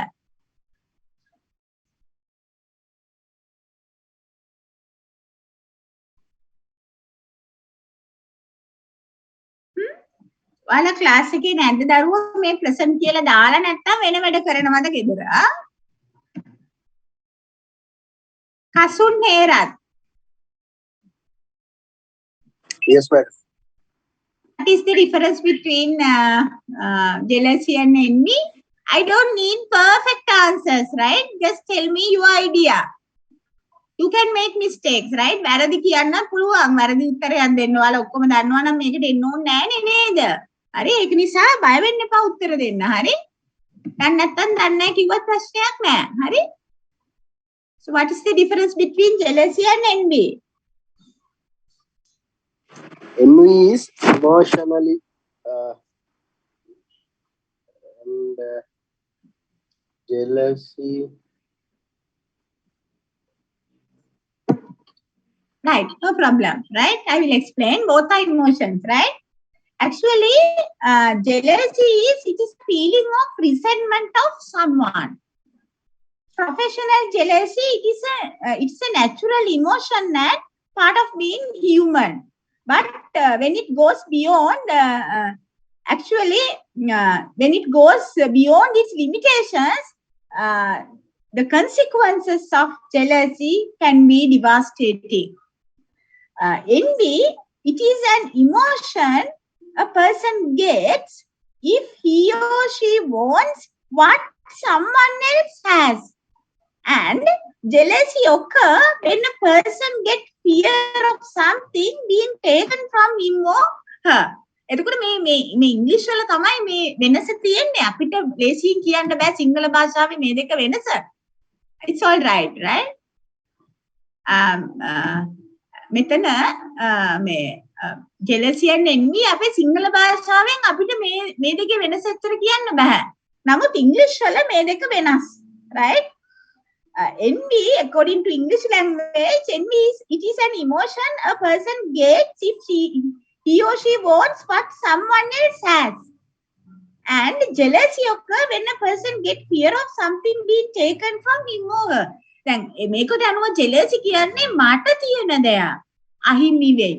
මට ලැබෙන්න තියෙන දෙයක් හරි මට දැන් තියෙන දෙයක් හරි මට කවුරු හරි හින්දා අහිමි වෙයි කියන බය නිසා තමයි jealousy ඇති වෙන්නේ. අනිත් පැත්තට envy ඇති වෙන්නේ අපිට නැති දෙයක් වෙන කාට හරි තියෙනකොට. හරි? envy ඇති වෙන්නේ අපිට නැති දෙයක් වෙන කාට හරි ඇති වෙනකොට. I will explain it later. There are two type of envy, right? I will explain it later. දැන් සමහර වෙලාවට මේ අපි කියනවා envy ඇත්තටම සමහර වෙලාවට අපි මේ අනිත් එක්කෙනා ගාවට ළඟා වෙන්න පුළුවන් ඉලක්කයක් ඇති කරගන්නවා. මම ආස කාර් එකක් ඔයාලට තියෙනවා නම් මට ඔයාලට ගැන envy. හරි? මට නෑ මේක. හරි? එතකොට එක පුද්ගලයෙක් පුළුවන් මේ ඉලක්කයක් ඇති කරගෙන ඔයාගේ මට්ටමටම මං එනවා. හරි? කොහොම හරි මං සල්ලි හොයාගෙන ඔයාගේ ජාතියම කාර් එකක් ගන්න. හරි? තව කෙනෙක් පුළුවන් ඔයාට තියෙන තන නැති කරන්න. හරි? වැඩ කරන්න පුළුවන්. එතකොට මේ envy ආකාර දෙකක් තියෙනවා. ඉංග්‍රීසි ලැන්ග්වේජ් එකට අනුව jealousy කියන්නේ තමන්ට ගාව තමන්ට දැනට තියෙන හෝ ඇති ළඟා වෙන්න තියෙන දෙයක් නැති වෙයි කියලා කවුරු හරි නැති කරයි කියලා යම්කිසි පුද්ගලයෙක් හරි කණ්ඩායමක් සම්බන්ධයෙන් ඇති වෙන හැඟීම. envy කියන්නේ ඇත්තටම තමන්ට නැති දෙයක් අනිත් එක්කෙනෙකුට තියෙනකොට ඇති වෙන feeling එක. Right? This envy it arises when a person lacks another person's superior quality, achievement or possession and either desires it or wishes other lacked it. එතකොට මේ envy වලදී ඔයා මොකද කරන්නේ? ඔයා හිතනවා අනිත් අය එක්කෙනාට තියෙන qualities සමහරවිට එයාගේ තියෙන ලස්සන වෙන්න පුළුවන්, එයාගේ තියෙන qualifications වෙන්න පුළුවන්, එයාට ලැබිච්ච promotion එක වෙන්න පුළුවන්, එයාගේ achievements, එයාට අයිති දේවල්, හරි? ඔයාට නැති දේවල්, හරි? එක්ක ඔයා ලබා ගන්න ඕනේ කියලා හිතන්න පුළුවන්, නැත්නම් එයාට ඒව අහිමි වෙන්න ඕනේ කියලා ඔයා අපේක්ෂා කරන්න පුළුවන්. Right? Actually, it is characterized by feeling of inferiority, right? Let me, one of the students has raised a question. Yes, envy is one of the student has sent me an answer. Envy is when you want what someone else has, but jealousy is when you are worried someone's trying to take what you have. Yes, that's correct. It is the perfect answer, right? Envy is when you want what someone else has, and jealousy is when you are worried someone's trying to take what you have, right? Correct. This actually this is characterized by feeling of inferiority. What do you mean by inferiority? It is the condition of being lower status than another. මේක ඇති වෙන්නේ අපිට අපි අනිත් අයට වඩා පහත් වගේ හිතනකොට. Right? Now look at this, the last sentence. As a result, envy is characterized by feeling of inferiority. Right? The condition of being lower status than another one. අපි අනිත් එක්කනට වඩා නිචි කියලා මේ ඇතිවෙන කීනමානයක්, right? And in longing, that is having a strong desire or wish to have the same thing. එතකොට ඔයා බලාපොරොත්තු වෙනවා අර පුද්ගලයාට තියෙන දේ ඔයාට ලැබෙන්න ඕනේ කියලා. right? එයාට ලැබිච්ච දේවල් නැත්නම් එයාගේ qualities ඔයාට තියෙන්න ඕනේ කියලා desire එකක් wish එකක් ඔයාට ඇති වෙනවා. And next one is resentment. It is a feeling of anger or displeasure about that person, right? It's a negative emotional reaction. එතකොට අර මේ inferiority එකයි desire එකයි නිසා resentment එකක් ඇති වෙනවා, තරහක් ඇති වෙනවා, අසතුටක් ඇති වෙනවා. ඒ පුද්ගලයා සම්බන්ධයෙන් එක බොහොම negative emotion එකක්, right? And this on the other hand, that those are the characteristics of envy. On the other hand, jealousy is characterized by fear of loss, තමන්ගේ දේ නැති වෙයි, distrust, you don't trust the other person, anxiety and anger, right? දැන් නිකන් හිතන්නකෝ මම channel example එකක් ගත්තොත් එහෙම දැන් ඔයා husband and wife නම් නැත්නම් girlfriend and boyfriend දෙන්න එකට ඉන්නවනම් ඔයාගේ girlfriend දිහා කවුරු හරි වෙන boy කෙනෙක් බලනකොට ඔයාට ඊර්ෂ්‍යා ඉන්නේ. හරි? එතකොට ඔයාට නැති වෙයි කියලා බය. ඔයාගේ distrust එක අනිත් එක්කෙනාට තියෙන. හරි? ඒව නිසා තමයි මේ jealousy එක ඇති වෙන්නේ. මාට තියෙන දෙයක් කරය ගනීද කියලා, යා පැහැර ගනීද කියලා හිතෙනවා. හරි? එතකොට තමයි jealousy එන්නේ. Right? Actually, these two, organizational jealousy as well as envy, damages relationship, disrupts teams, right? And undermine organizational performance. They reduce organizational performance, productivity of employees. Most of all, it harms the one who feel it. අන්තිමට කාටද හානි වෙන්නේ? මේක මේ ඉරිසියා හිතන කෙනාට. මේ jealousy and envy මේ emotions පහළ වෙන කෙනාට තමයි ලොකුම හානිය සිද්ධ වෙන්නේ. When you are obsessed with someone else's success, your self-respect, it suffers, and you may neglect or even sabotage your own performance and possibly your career. දැන් අන්තිමට මේවා ගැන හිතන්නේ. ඔයාලා ඇත්තටම හිතන්න එහෙම අවස්ථාවක් කාත් එක්ක හරි තරහක් ඊර්ෂ්‍යාවක් ඇති වුණාම මේ වෙන මොකුත් හිතන්නත් බෑ. දවස පුරාම ඒක තමයි හිතන්නේ. වැඩ කරන අතරතුර පාඩම් කරන අතරතුර මේක මතක් වෙනවා නැවත මෙයාට මොකක් හරි කරනකම්ම ඔයාට ඒ ඉරිශ්‍යාව තරහ තියෙනවා. හරි? එතකොට ඒකෙන් පල්ලෙහාට එන්නේ අපිවම තමයි. Right? It is difficult to manage this because it's hard to admit that we harbor such a socially unacceptable emotion. Our discomfort causes us to conceal and deny our feelings and that make things worse. අපි ඉරිසියයි කියලා අපි කියන්නේ නැහැ කාටවත්. අපි jealous කියලා පෙන්නනවාද? අපි නෑ, අපි හංගනවා. නමුත් අපේ behavior එකෙන් ඒක පේන්න පුළුවන්. එතකොට මේ අපි දන්නවා මේ තරහ කියන එක socially unacceptable behavior එකක්. හරි? එතකොට අපි මේක හංගගෙන suffer කරන්න ගියාම ඇත්තටම මේ jealousy and envy දෙකෙන් පල්ලෙහාට එන්නේ අපිවම තමයි. right? ඒක හොඳට මතක තියාගන්න. මේ දෙකෙන් පල්ලහැට එන්නේ අපේම productivity, අපේ performance තමයි මේකෙන් පල්ලහැට වැටෙන්නේ. right? Now look at this, right?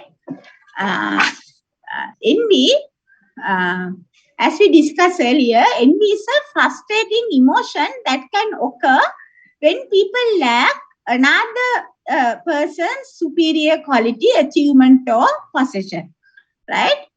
So it is the pain, right? It is a pain, right? It is the pain that arises from the good fortune of others. අනිත් මිනිස්සුන්ට හොඳ දෙයක් වෙනවා දැකලා අපේ සිතේ ඇති වෙන කුහක සිතුවිල්ල තමයි envy කියලා කියන්නේ. It is natural, right? There are two forms of envy that differs in how people deal with being worse off, right? Benign envy and malicious envy. Now, if we start from this one, it actually causes people to invest more effort to be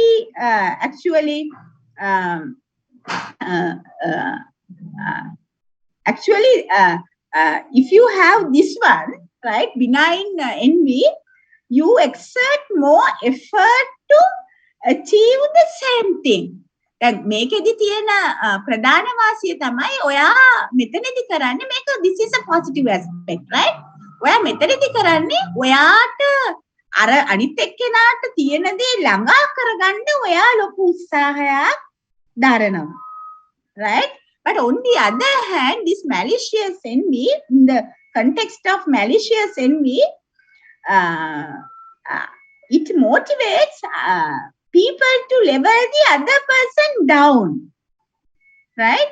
දැන් මෙතනදී මේකෙදි කරන්නේ ඔයා උඩට යන්න උත්සාහ කරනවා අනිත් එක්කෙනාගේ මට්ටමට. මෙතනදී කරන්නේ අනිත් එක්කෙනා පල්ලහැට අදින්න හදන උත්සාහයක් තමයි වෙන්නේ, right? Both experiences are painful, right? But benign envy, it produce a level up motivation.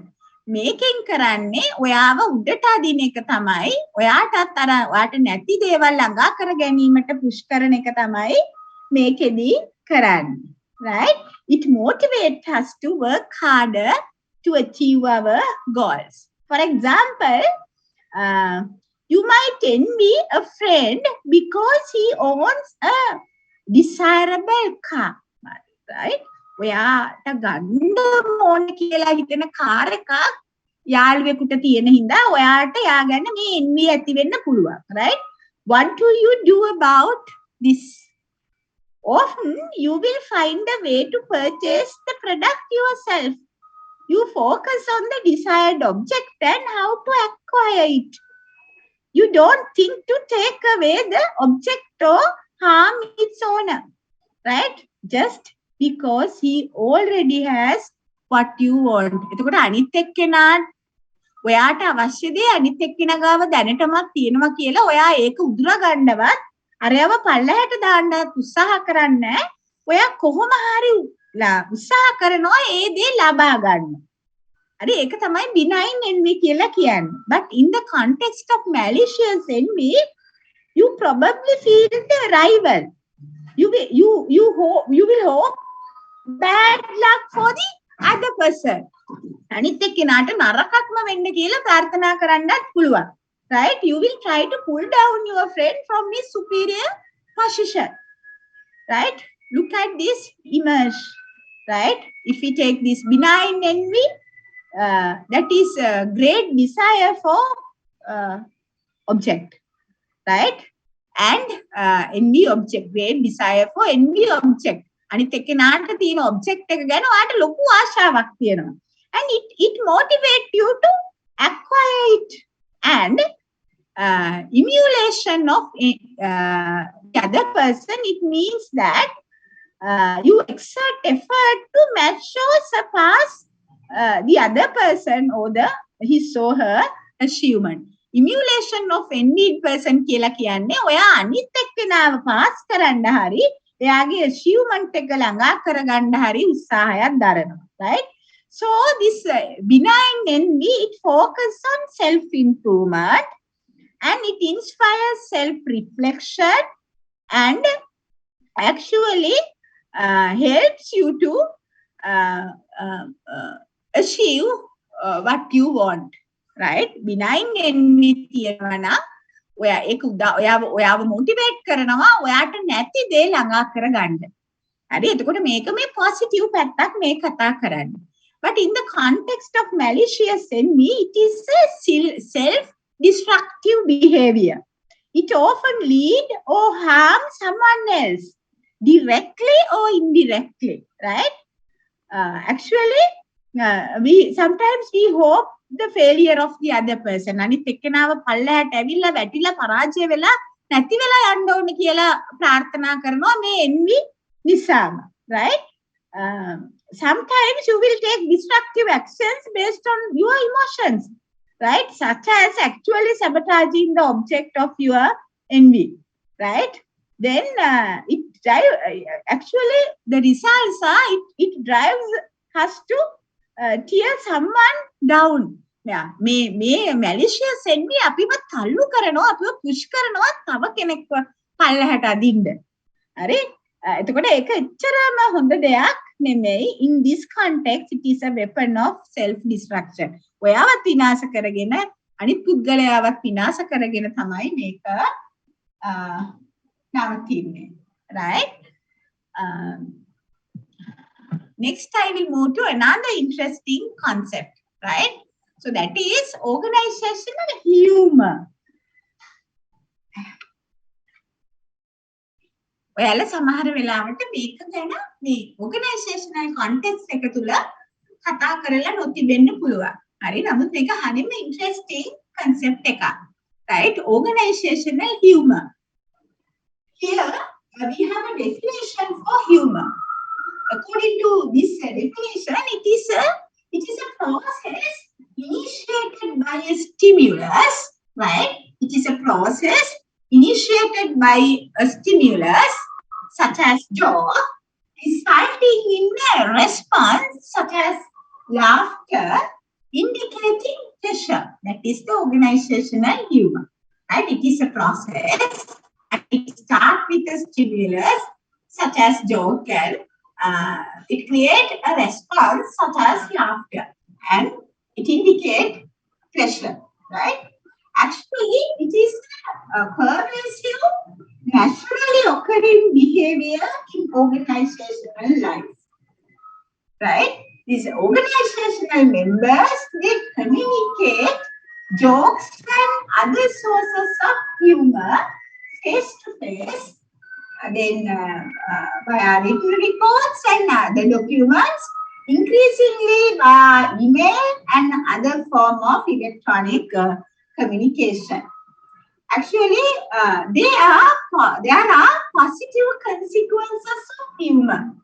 Right here, we discuss organizational humor as a misbehavior. But don't forget that this humor has lot of positive consequences, right? However, it is a no laughing matter, right? This aggressive and negative humor contains compulsive expressions of humors without regard for the effect on others, right? This style can be seen in behaviors like sarcastic remark, then teasing or otherwise using humor to criticize or manipulate others, right? The practical jokes, then funny nicknames and embarrassing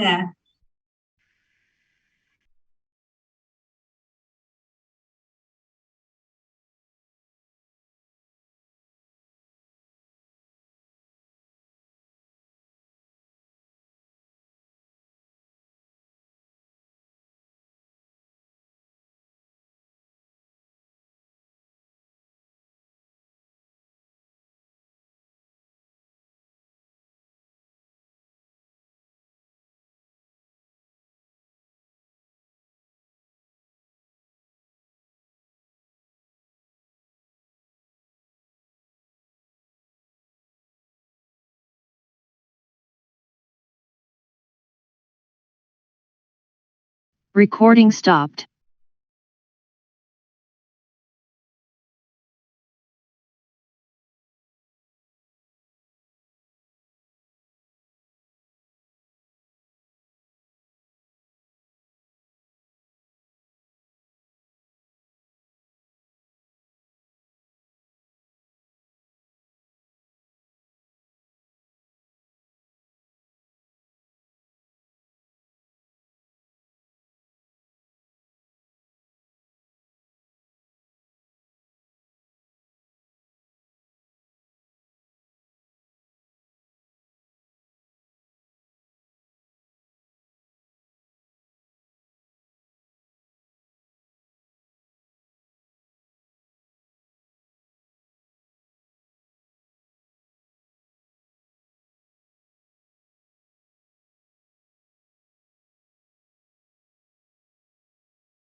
Hello, can you hear me now?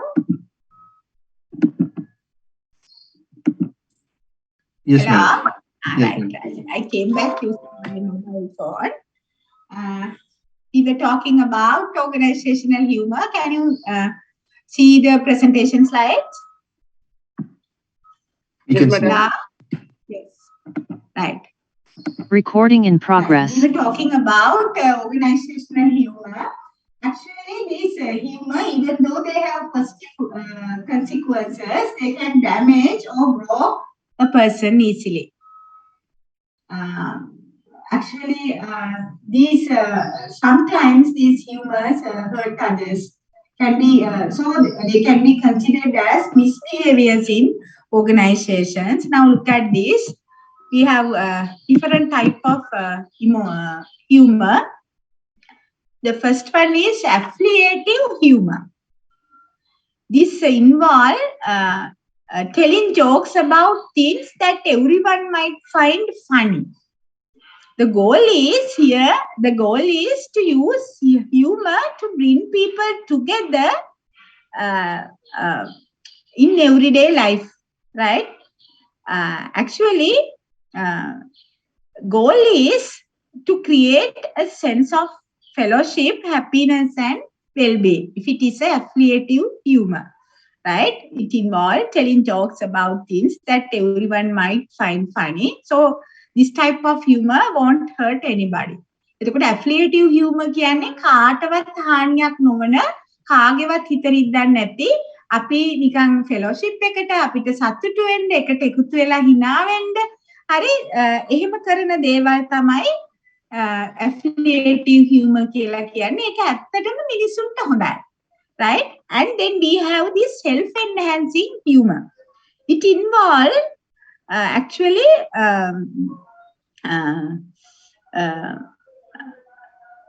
this self-enhancing humor. It is we use this type of humor to actually we use our character within this type of humor, right? But with this type of humor, we don't hurt others, right? Actually, sometimes you target yourself, right? You bring down yourself, but it won't hurt others. But sometimes it will hurt or threaten your own actually mentality. Then self-enhancing humor කියන්නේ ඇත්තටම මෙතන මේ වඩා හානිදායක වෙන්නේ self defeating. හරි. නමුත් self enhancing humor වලත් ඔයාව තමයි භාවිතා කරන්නේ. නමුත් ඒක එච්චරම ඔයාට මේ හානිදායක වෙන්නේ නැහැ. මොකද ඔයා මේ කාටවත් හානි කරන්න නෙමෙයි මේක භාවිතා කරන්නේ. Right? Next one is this aggressive humor. It is being able to laugh at yourself, right? Actually, no. It is the previous one. It is self-enhancing humor. It is the laughing at yourself, right? If I explain it again, actually, under that you make a joke when something bad happened to you, right? It is trying to find the humor in everyday situations and making yourself the target of the humor, as I explained earlier, but in a good-natured way, right? That's why it is called self-enhancing. It is a healthy strategy, right, to cope up with your stress. You use your character, right? You might have heard people say things such as, I am not the biggest, brightest guy, or maybe I just don't understand. සමහර ලාට ඔයාලට තේරෙනවා දැන් කාටෙක් හරි discussion එකක් යනකොට අපිව හිනස්සන්නත් එක්ක එයා ගැන ජෝක් එකක් කරනවා. හරි එක්ක එයාගේ ෆැමිලි එක ගැන, එයා ගැන මොකක් හරි විහිළුවක් කරනවා. හරි සමහරට ඔයා දන්නවා එයාගේ හොඳ ලක්ෂණ, එයා දක්ෂයි එහෙම කියලා. නමුත් එයාව අදක්ෂයි බවට පත් පෙන්වන්න හරි මොකක් හරි විහිළුවක් කරලා විහිළුවක් කරනවා. ඒකෙන් අනිත් අයට හානි වෙන්නේ නැහැ. ඔයාටත් ලොකු හානියක් වෙන්නේ නැහැ. නමුත් ඔයාව සමහරලාට චුට්ටක් ඩිග්‍රේඩ් කරන්න පුළුවන්. නමුත් ඒ වගේ දේවල් මේ self enhancing humor ඔයාව මේ ස්ට්‍රෙස් කෝප් කරන්න හොඳයි කියලා මේගොල්ලෝ කියනවා. ඊට පස්සේ aggressive humor actually it involves insulting targeted individuals, right? It involves insulting other people, right? This type of human threaten and this type of humor, right? This aggressive humor, they threaten and harm other people psychologically, that is mentally, and actually bullies use this type of humor. Then aggressive humor කියලා කියන්නේ මිනිස්සු use කරනවා මේ සමහර මිනිස්සු අනිත් අයට hurt කරන්න. හරි? අනිත් මිනිස්සුන්ට hurt කරන්න ඒගොල්ලන්ට රිදවන්න මේ විහිළු භාවිතා කරන්න පුළුවන්. ඒගොල්ලන්ට insult කරන්න, එයාලගේ සමහර වෙලාවට දුර්වලතා පෙන්눔 කරන්න. හරි? එයාලව ඉමිටේට් කරමින් එයාලගේ කතා කරන විදිය වෙන්න පුළුවන්, ඇවිදින විදිය පුළුවන්, ඒගොල්ලෝ ගන්න ඩිසිෂන්ස් වෙන්න පුළුවන්. ඒ විදිහේ අනිත් අයට හර්ට් වෙන විදිහේ ජෝක්ස් කරලා එයාලා hina වෙන්න උත්සාහ කරන්න පුළුවන්. ඒ වගේ දේවල් තමයි ඇත්තටම හොඳ නැහැ කියලා කියන්නේ. right? එතකොට then we have this self-defeating humor. Finally, actually it is putting yourself down in an aggressive or poor me fashion. You do this in order to get approval from others. It often comes in the form of feeling others by being the target of the joke, right? For example, you often try to make people accept you, right? More by saying something funny about your own weakness or blunders or fault. Then self-defeating කියලා කියන්නේ ඔයා අනිත් අයව සතුටු කරන්න හරි අනිත් අයගේ attention ගන්න හරි ඒගොල්ලන්ව please කරන්න හරි හදනවා. ඔයාගේම weakness එකක් ගැන ඔයාගේම fault එකක් ගැන විහිළුවක් කරලා. Right? Sometimes you do this because you are having problems or feel unhappy and you often cover it up by joking around. ඔයාලා ඒ වගේ දේවල් ඕන තරම් experience කරලා ඇති. So that even your closest friends, they don't know how you really feel. එතකොට අපිට ප්‍රශ්න තියෙනවා කියලා අපිට ගැටලු තියෙනවා කියලා අනිත් අයට නොපෙනෙන්න අපි සමහර වෙලාවට විහිළු කරනවා අපේ මේ ප්‍රොබ්ලම්ස්ම විහිළුවට අරගෙන පෙන්නනවා. Right? That is the self-defeating humor. When we consider these humors, right? These 4 type of humors, we can understand that both the aggressive humor as well as this self-defeating humor, right? Okay, I will explain it again, right? Here we have one of the student asked to explain it again, right? Am I right? Is this particular slide or the previous Yes, one? madam. This one, madam. Right. Yes. Right. So we were talking about humor, right? We were talking about organizational humor, right? Next I move to discuss type of humor. Under that, we have 4 type of humor. First one, affiliative humor. Next, self-enhancing humor. Then aggressive humor and self-defeating humor. If I start with this affiliative humor, it involves telling jokes about things that everyone might find funny. අපි හැම කෙනෙක්ම විහිළු විදිහට සලකන කාටවත් hurt වෙන්නේ නැති enjoy කරන විහිළු තමයි affiliative humor කියලා කියන්නේ, right? Actually, the goal is to create sense of fellowship, happiness and well-being, right? We find this type of humor in everyday life, in all type of organization. They won't hurt anybody. කාටවත් රිද්දිය වීමක් නැතිව අපි එකට එකතු වෙලා hina වෙලා සතුටු වෙලා කරන විහිළු තමයි මේ affiliative humor කියලා කියන්නේ. ඒ වගේ ඒවා කාවත් ටාගට් කරගෙනවත් කරන දේවල් නෙමෙයි. ඒවා අපිට එන්ජොයි කරන්න අපි සාමාන්‍යයෙන් ජීවිතේ අපේ ඕගනයිසේෂන්ස් වල hina වෙන්න කරන විහිළු. හරි? එතකොට ඒවා මිනිසුන්ට හර්ට් වෙන විහිළු නෙමෙයි. ඒවා මිස්බිහේවියර් යටතට ගැනෙන්නේ නැහැ. right? Next we have self-enhancing humor. This is actually it is being able to laugh at yourself, such as making a joke when something bad happened to you. It is trying to find the humor in everyday situations and making yourself the target of the humor in a good natured way, right? It is actually healthy, right? This strategy to cope up with stress. As I explained earlier, sometimes people say, I am not the brightest guy, as a joke, right? Sometimes someone else say, maybe I just don't understand, right? That type of things, right? Then මෙතන self-enhancing humor කියලා කියන්නේ ඔයාට මොනා හරි මේ අපි තුමුකෝ නරක දෙයක් හරි මොකක් හරි සිද්ධ වුණත් හරි ඔයාගේ මොකක් හරි ප්‍රශ්නයක් තිබ්බත් ඔයා ඔයාගේ තත්ත්වය ඉහළ දමා ගන්න. හරි? ඒ කියන්නේ ඔයා mentally මේකේ ස්ට්‍රෙස් එක අඩු කරගන්න ඔයා ඔයාගෙනම විහිළුවක් කරන්න පුළුවන්. හරි? එතකොට මේ තමන්ව ඉස්සරහට ගන්න. self enhancing කියලා කියන්නේ තමන්ව උඩට ගන්න. ඔයාගේ ස්ට්‍රෙස් එකත් එක්ක කෝප් කරන්න ඔයා ඒක මේ පොඩි විහිළුවකට ගන්නවා. හරි?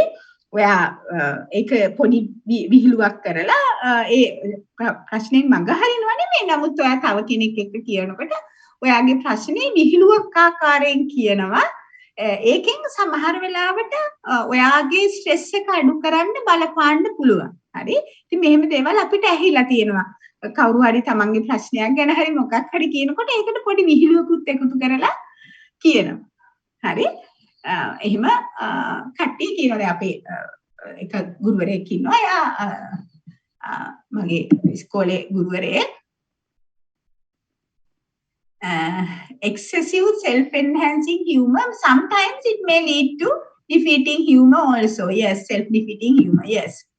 එතකොට මේ මම කීකියා හිටිය ඔයාලට මගේ ඉස්කෝලේ ගුරුවරයෙක් හිටියා සර් කෙනෙක් මගේ ටියුෂන් ගුරුවරයෙක්. එයාට ඉන්නවා දුවලම පහක්. හරි?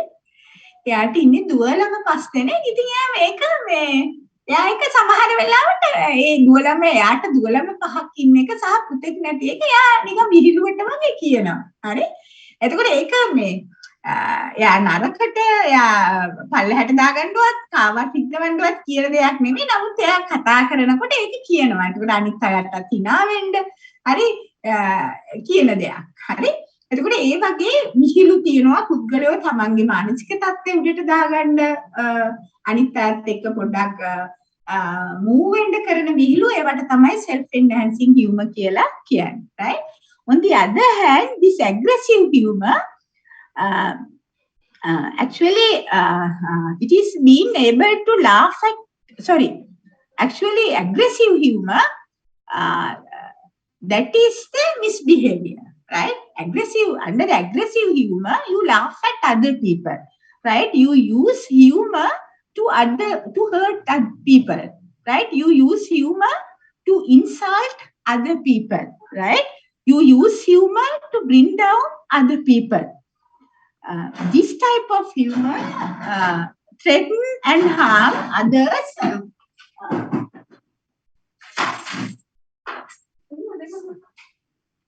psychologically and mentally, right? Sorry for the disturbance. එතකොට අපි කතා කර හිටියේ aggressive humor ගැන. හරි? එතකොට aggressive humor තමයි අපි misbehavior කියලා කියන්නේ. එතනදී තමයි අපි humor භාවිතා කරන්නේ අනිත් අයට රිද්දන්න, hurt කරන්න, insult කරන්න. හරි? imitate කරන්න අනිත් අයගේ දේවල්. එතකොට මේක මෙතනදී මේ තමයි aggressive humor තමයි ඇත්තටම ප්‍රධානයෙන් misbehavior එක බවට පත් වෙන්නේ. Right? This aggressive humor threaten and harm other people. Right? Actually, bullies, they use this type of humor, right? Purposely to hurt others, to insult others, to bring down other people, right? Final one, self-defeating humor. That is putting yourself down in an aggressive fashion, right? You do this in order to get approval from other people, and it often comes in the form of pleasing others by being the target of the joke, right? Then self-defeating එකේදී වෙන්නේ ඔයාව target කරලා ඔයාව පල්ලෙහාට ගෙනව. උඩට ගේන්න නෙමෙයි. ඔයාව පල්ලෙහාට ගෙනල්ලා විහිළුවේ කොටස්කාරයෙක් බවට පත් වෙනවා. දැන් මෙහෙම අයත් ඔයාලා දැකලා ඇති. හරි? මෙහෙම තමන්ගේ චරිතව පල්ලෙහාට දාගෙන අනිත් අයව හිනස්සවන විහිළුකාරයෙක් බවට පත් වෙච්ච චරිත ඔයාලා දැකලා ඇති organizations වල, right? Actually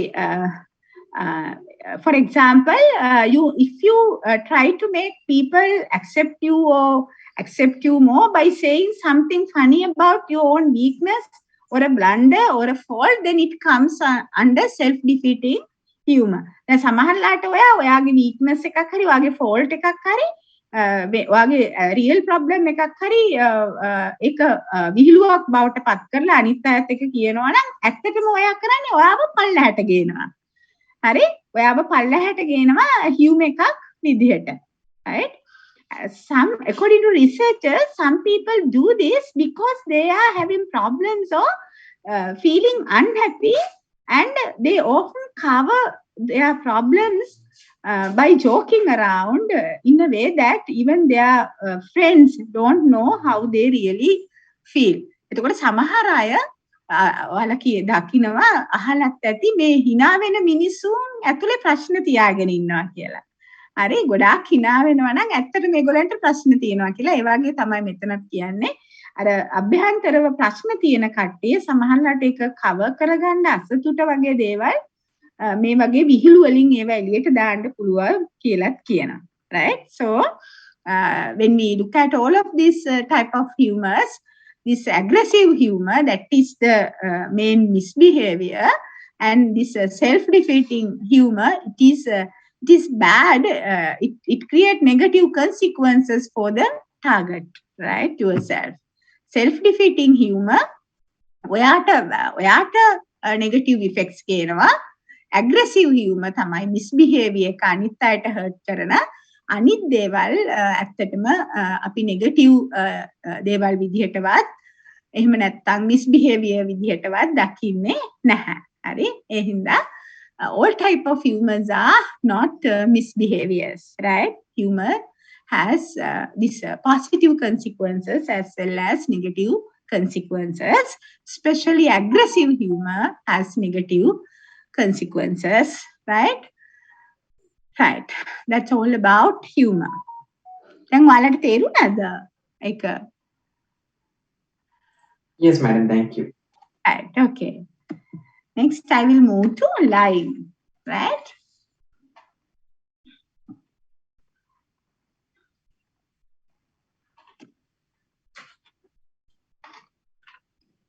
Lying. මේ සමහර ඒවා දකින්නකොට අපිට හිතෙන්නේවත් නැහැ මේවා මේ misbehaviors කියලා.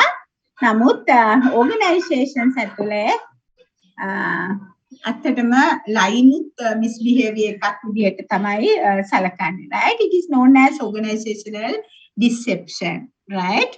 Organizational deception, it is another name for lying, right? It is a false statement involving deception. People lie due to different reasons. We know that. For example, to avoid embarrassment, to avoid conflict, to impress others, to cope up with difficult situations, sometimes maybe to achieve their personal goals, right? To gain personal gains.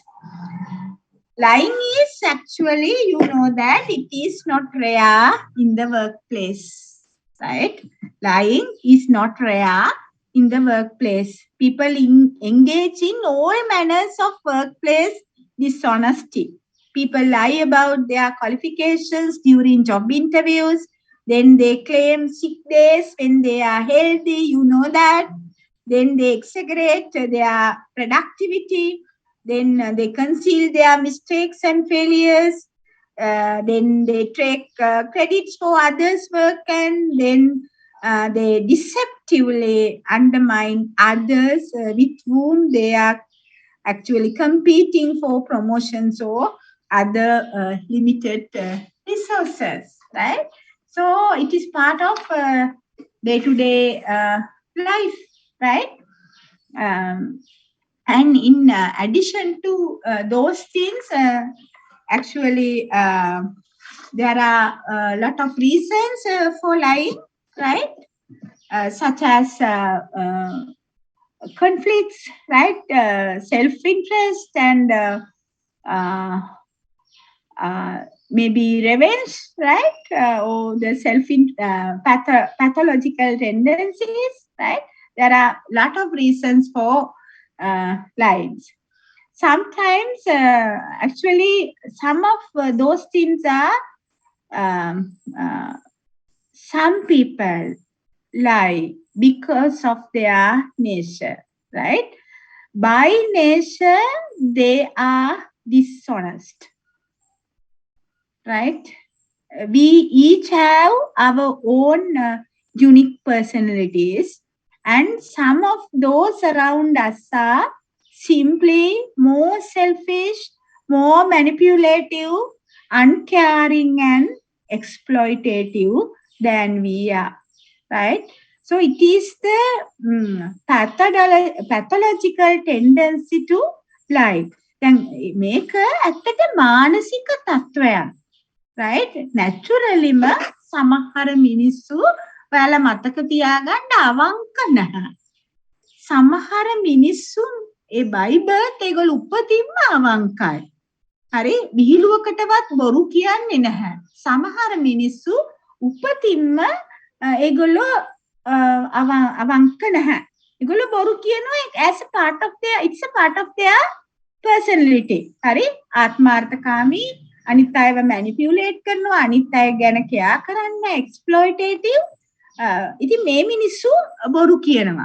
එතකොට එහෙම මිනිස්සුත් එක්කත් අපි ජීවත් වෙන organizations වල මතක තියාගන්න. Right? Actually, these people, they see others as pawns to be used for their own advantages. එයාලා අර ඉතු ඉන්නේ දාම් ලෑල්ලේ. ඒගොල්ල වගේ සලකන්නේ අනිත් මිනිස්සු තමන්ට ඕන විදිහට බොරු කරලා පොර කරලා රවට්ටන්න පුළුවන් අය විදිහට, right? They have no reservation about lying to get what they want. Sometimes they lie to hide, right? To hide certain things, right? You lie to organization due to family matters. Some people do this, right? You lie to hide the conflicts between roles, right? To hide, right? මොකක් හරි රවට හංගන්න ඔයා බොරු කරනවා. The reason is conflict between roles, right? The conflict between your family role and the organizational role. You lie to the organization due to family matters. ගෙදර තියෙන මොකක් හරි කාරණාවක් නිසා ඔයා organization එකට බොරු කියනවා, right? Sometimes they lie to gain personal benefits. Sometimes they will lie due to unrealistic expectations, intense competition and harsh consequences of failure. සමහර වෙලාවට ඒගොල්ලන්ට ඒ ටාගට් achieve කරගන්න බැරි වුණාම එයාලා fail වෙයි කියලා හිතුනහම එයාලගේ expectations වලට යන්න බැරි වෙයි කියලා හිතුනහම ඒගොල්ලෝ බොරු කියන්න පුළුවන්, right? Sometimes some people find it challenging to be honest because actually they fear criticisms, right? Then සමහර මිනිස්සු බොරු කියනවා මොකද එයාලා බයයි එයාලව criticize කරයි කියලා. ඇත්ත කිව්වොත් එයාලව මේ criticize කරයි කියලා එයාලා බොරු කියනවා, right? Actually, when the truth is concealed, when you conceal the truth, right, it means that you distort the reality, right? So when you distort, when you conceal truth and when you distort the reality, how can an organization function well? Then organization එකක් ඇතුලේ ඔයා සත්‍ය සංගවලා යථාර්ථය වසන් කරනවා නම් කොහොමද ඒ organization එක වැඩ කරගෙන යන්නේ, right? Actually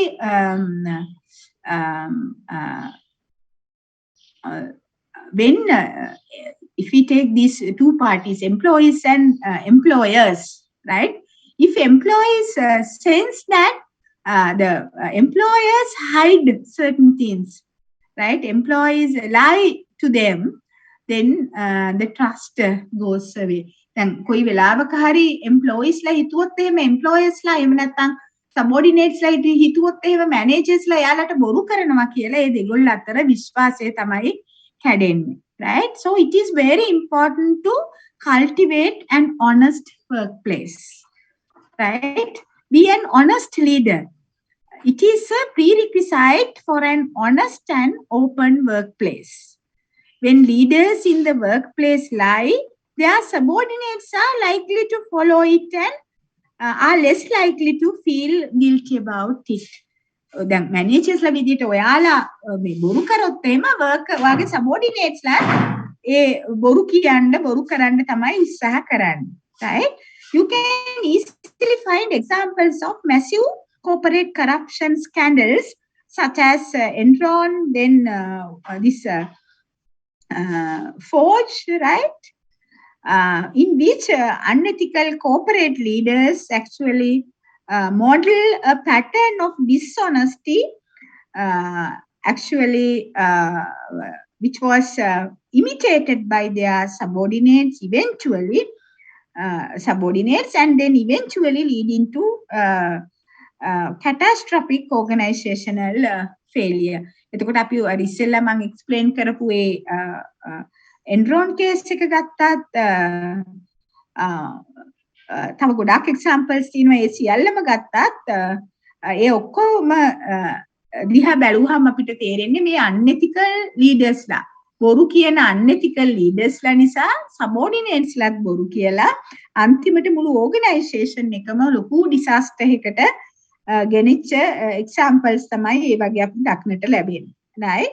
So these honest leaders, right, honest managers, they are critical ingredient for honest workplace, right? So be an honest leader, an honest manager, right? For your organizations.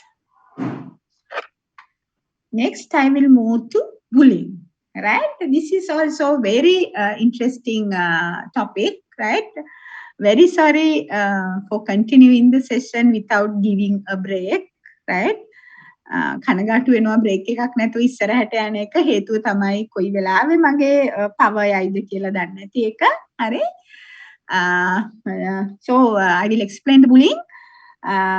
Actually, this bullying, it describes persistent negative behavior perpetrated by one or more individuals on a less powerful target who is often unable to defend themselves, right?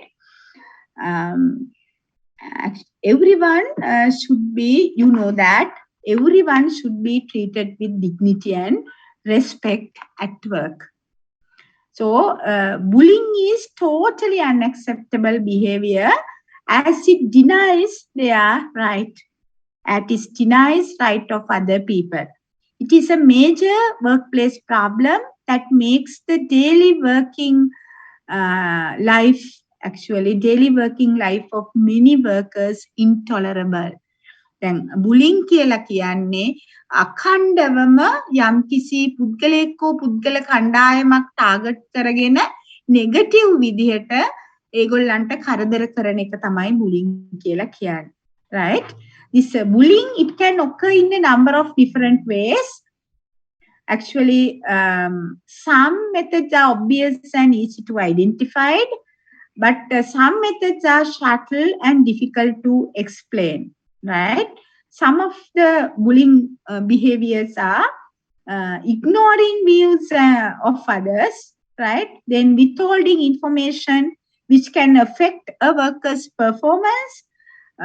For another example, setting unreasonable or impossible deadlines for subordinates, then setting unmanageable workload, humiliating staff in front of others, spreading rumors, intentionally blocking promotion or training opportunities, demeaning someone by picking on them or setting them up to fail, deliberately undermining a competent co-worker with constant criticism, cyberbullying, and the list go on. It is a long list, right? All of those things are examples for bullying. එතකොට මේ මම කිව්වේ bullying වලට examples. හරි?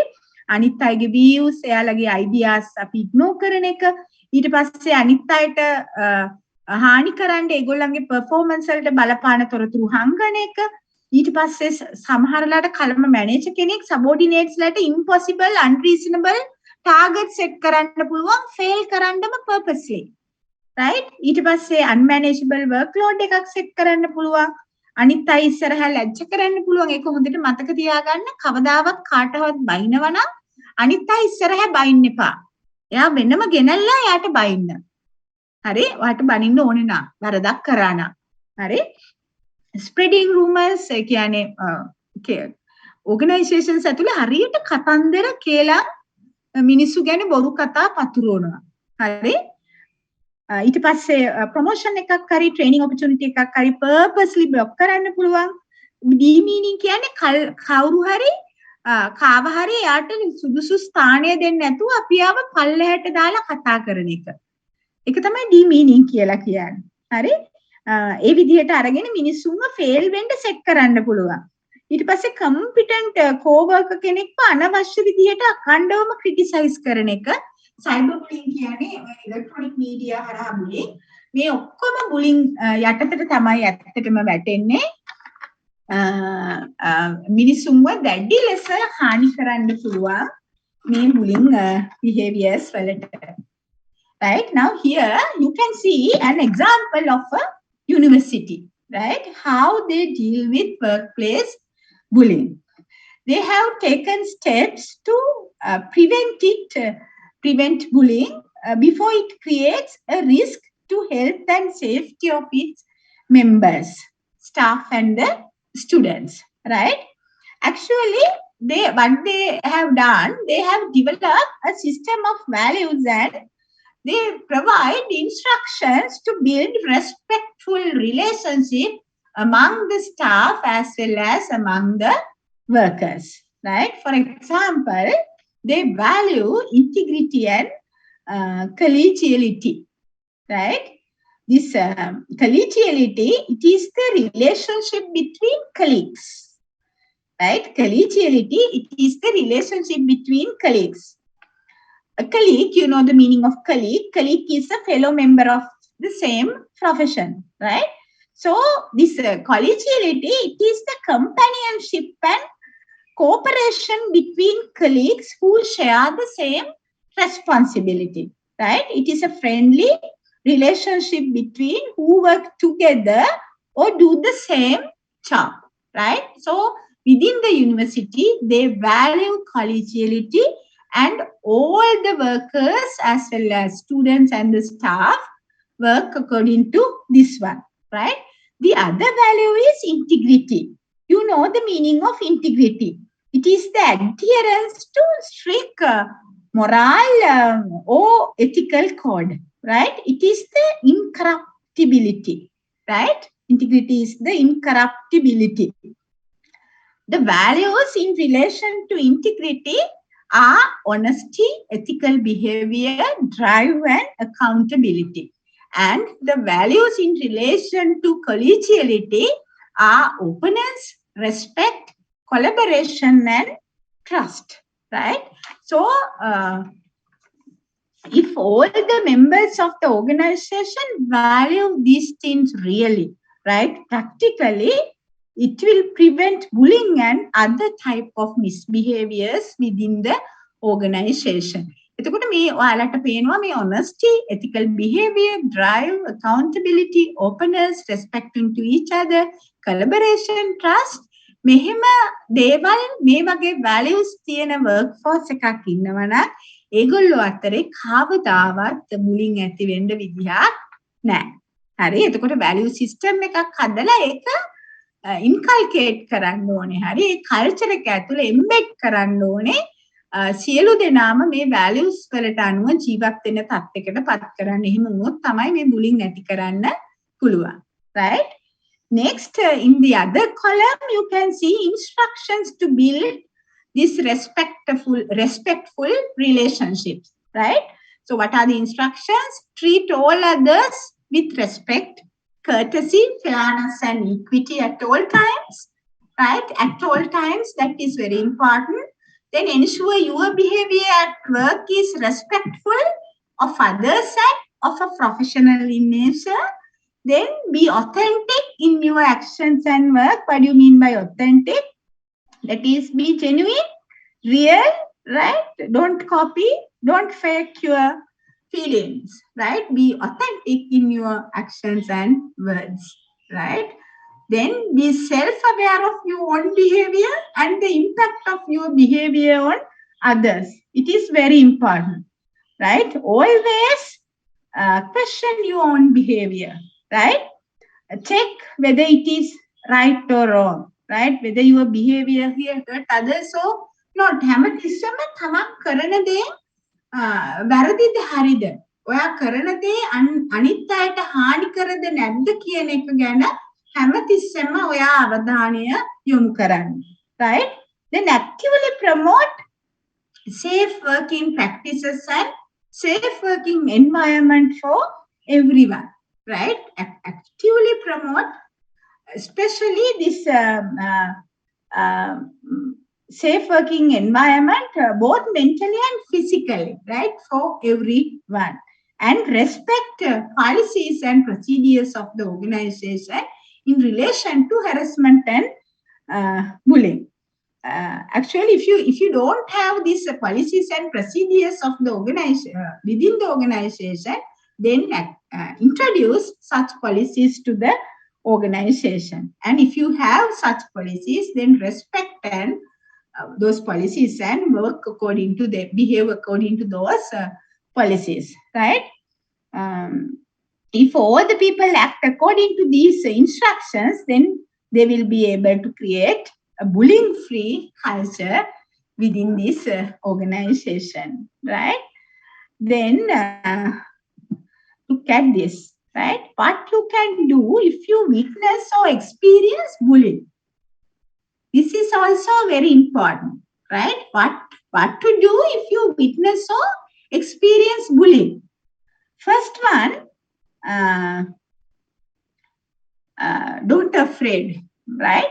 Ask them to stop, right? If you feel safe and comfortable doing this, calmly tell the other person that their behavior is unreasonable and ask them to stop it, right? Calmly tell the other person, right, the perpetrator, to stop his or her unreasonable behavior.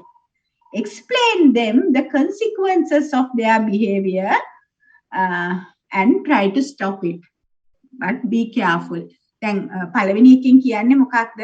ඔයා මේවා දැක්කොත් නවත්තන්න කටපාගෙන ඉන්න එපා. හරි? ඒවා ටොලරේට් කරලා මට නෙමෙයි වෙන කෙනෙක් වනේ බුලින් කරන්නේ කියලා hina වෙලා නිකන් ඉන්න එපා. හරි? හැබැයි මතක තියාගන්න, if you feel safe and comfortable, සමහර වෙලාවට මේ perpetrator අරයාව නවත්තලා ඔයාව බුලින් කරන්න එන්නත් පුළුවන්. හරි? ඔයාට හානි කරන්නත් පුළුවන්. ඒක නිසා, if you feel comfortable and safe, try to stop this type of behavior, right? Don't afraid.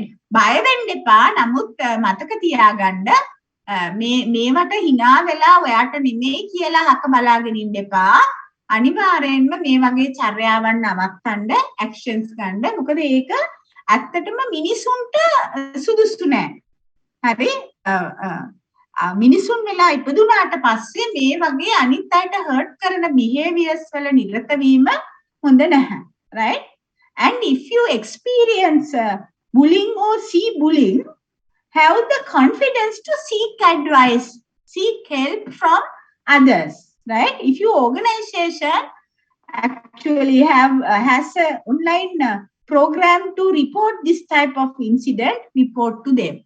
Right now in this university they have a separate program, right? You can report this kind of incident through this program, right?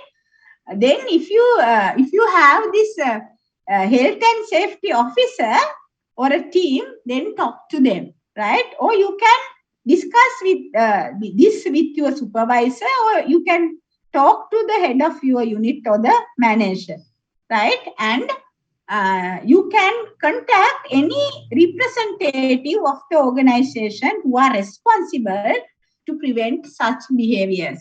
එතකොට මේ මොකක්ද කියන්නේ? ඔයා experience කරනවා නම් bullying අනිත් අයගේ. එහෙම නැත්නම් ඔයා දකිනවා නම් ඔයාගේ වෙන කවුරු හරි. හරි මේ bullying කරනවා නම් අනිත් අයට මේක report කරන්න පුළුවන්.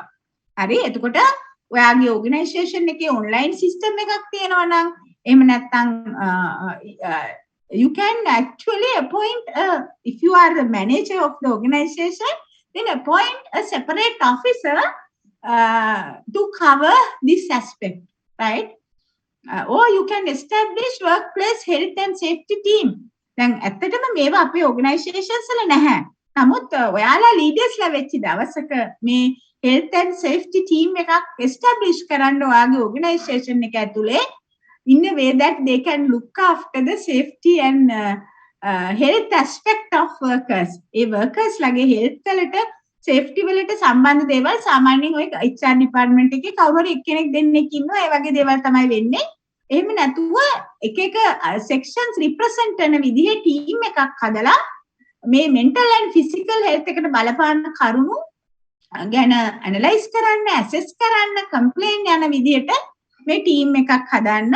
ඔයාට ඔයාගේ supervisors එක්ක managers එක්ක කතා කරන්න පුළුවන්. ඒගොල්ලන් නම් bullying කරන්නේ වෙන පාර්ශවයකට යන්න වෙනවා, right? So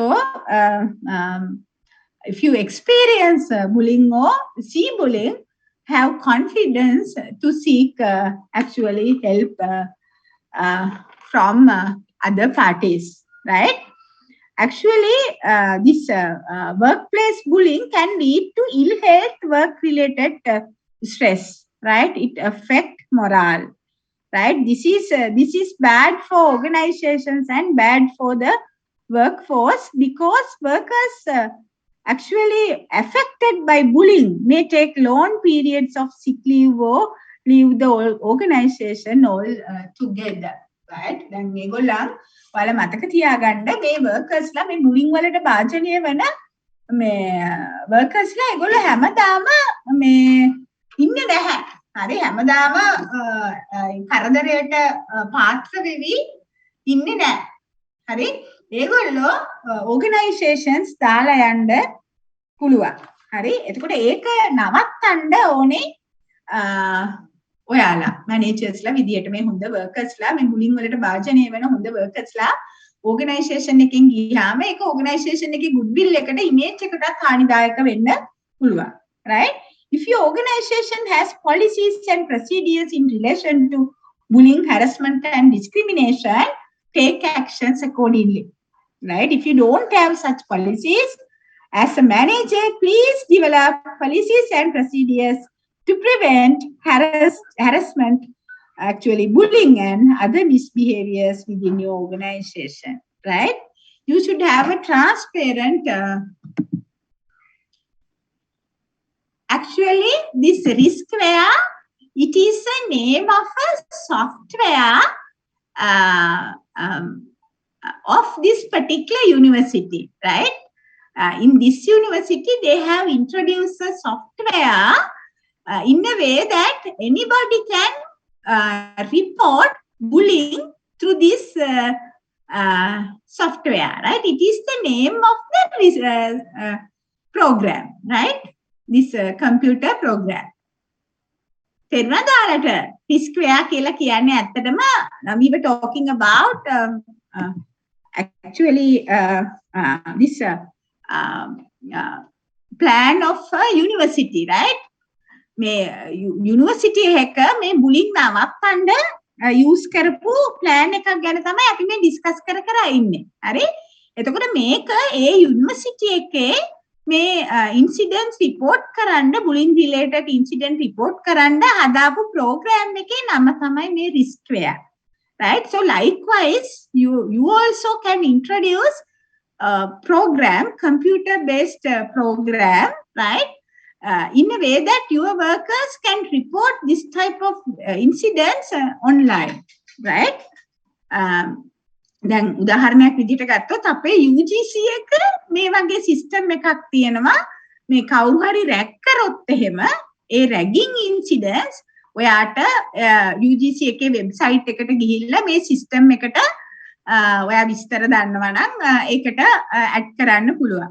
එතකොට ඒ වගේ සිස්ටම් එකක් මේ bullying සම්බන්ධව කම්ප්ලේන්ට් කරන්න පුළුවන්, රිපෝට් කරන්න පුළුවන් සිස්ටම් එකක්, කම්පියුටර් බේස් ප්‍රෝග්‍රෑම් එකක් තමයි ගැන තමයි මෙතන කතා කරන්නේ. එතකොට ඒ ඕගනයිසේෂන් එකේ ප්‍රෝග්‍රෑම් එකේ නම තමයි ඇත්තටම ඒකෙන් කියන්නේ. හරි? Right. Is it clear? Madam. Right. Okay. Right. And actually, you should have, almost all the organizations should have transparent complaint policy, actually, and procedures to address these complaints. හැම organization එකටම තියෙන්න ඕනේ මේ bullying විතරක් නෙමෙයි, harassment විතරක් නෙමෙයි, සියලුම ආකාරයේ misbehaviors address කරන්න පුළුවන් විදිහේ ඒවා තියෙන්න ඕනේ. Right? System එකක්, policy එකක්, ඒ procedures තියෙන්න ඕනේ හැම organization එකම. එතකොට මම දන්නවා ඔයාලගේ ගොඩක් organizations මේ පැත්ත address කරන්නේ නැතුව ඇති. නමුත් ඔයාලා leadersලා වෙච්ච දවසක ඇත්තට ලොකු contribution එකක් කරන්න පුළුවන් මේ වගේ දේවල් ගෙනාවොත් එහෙම. Right? Next I will move to harassment. Actually, harassment, it is similar to workplace bullying, right? Harassment, it is a conduct which is unwanted, right? And offensive and affect the dignity of an individual or group of individuals, right? I will tell it again. Harassment, it is a conduct, right, which is unwanted and offensive and affect the dignity of an individual or group of individuals. Whether the harassment is intentional or not, it is not related. The key is that the person being harassed sees the comments or the conducts or the actions as offensive, demeaning, disrespectful and unacceptable. Right? දැන් මෙතනදී මේක මේ හිතාමතා කරාද එහෙම නැතිනම් වෙනස් විදිහකට උනාද ඒවා අදාළ නැහැ. හරි මේකට භාජනය වෙච්ච පුද්ගලයෙක් හිතනවා නම් මේක තමන්ට අපහාසයක්, තමන්ව පල්ලහැට ඇද දැමීමක්, තමන්ව අගෞරවයට පත් කිරීමක් සහ විදිහට කරපු ඇක්ෂන් එකක් විදිහට ඒක හැරස්මන්ට් එකක් විදිහට හඳුන්වනවා. Right? Now if you look at this definition, the definition of European Parliament, harassment is unwanted conduct related to a person, right? With the purpose or effect of violating the dignity of a person and of creating an intimidating, hostile, degrading, humiliating or offensive environment, right? This ground for the harassment may be sexual orientation, gender identity, disability, age, religion, nationality, or any other thing, right? These harassment may be physical or emotional, right? It is irrational, repeated behavior towards an employee or group of employees. එතකොට යම්කිසි පුද්ගලයෙක්ගේ gender එක නිසා, එයාගේ sexual orientation එක නිසා, එයාගේ disabilities නිසා, එයාගේ වයස, එයාගේ ආගම, එයාගේ ජාතිය වෙන ඕනෑම කරුණක් නිසා යම්කිසි පුද්ගලයෙක්ට physically හරි emotionally හරි irrational විදිහට repeatedly හිංසාවක් කරනවා නම් අපි ඒ සියල්ල harassment විදිහට දකිනවා. Right? So if I take this sexual harassment separately, it is a conduct that is sexual in nature. Right? Sexual harassment, it is a conduct which is sexual in nature. It can be overt or covert conduct. And it is offensive, unwelcome, uninvented, unreasonable and unacceptable conduct. Right? I am talking about sexual harassment. Right? It is an unwelcome sexual advance, right? Or unwelcome request for sexual favor, right? Or other unwelcome conduct of a sexual nature which makes a person feel offended or humiliated or intimidated, right? For example, unwelcome touching, then staring, suggestive comments or jokes, sexually explicit pictures or posters, then unwanted invitation to go out, then request for sex, then intrusive questions about a person's private life or body, then deliberately brushing up against a person, then sexually implicit emails, SMA text, messages, all of those things are examples of sexually harassing behavior, right? It is an unlawful act. Organization should take all reasonable steps to prevent sexual harassment within their organizations, right? එතකොට මේ sexual harassment කියන එක මම වෙනම ගත්තේ organizations වල සිද්ධ වෙන තවත් severe misbehavior එකක්, major misbehavior එකක් තමයි මේ sexual harassment කියලා කියන්නේ.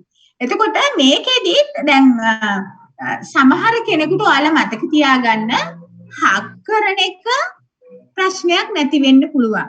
හරි ගැහණු පිරිමි හක් කරගන්න එක සමහර කෙනෙකුට ප්‍රශ්නයක් නැති වෙන්න පුළුවන්.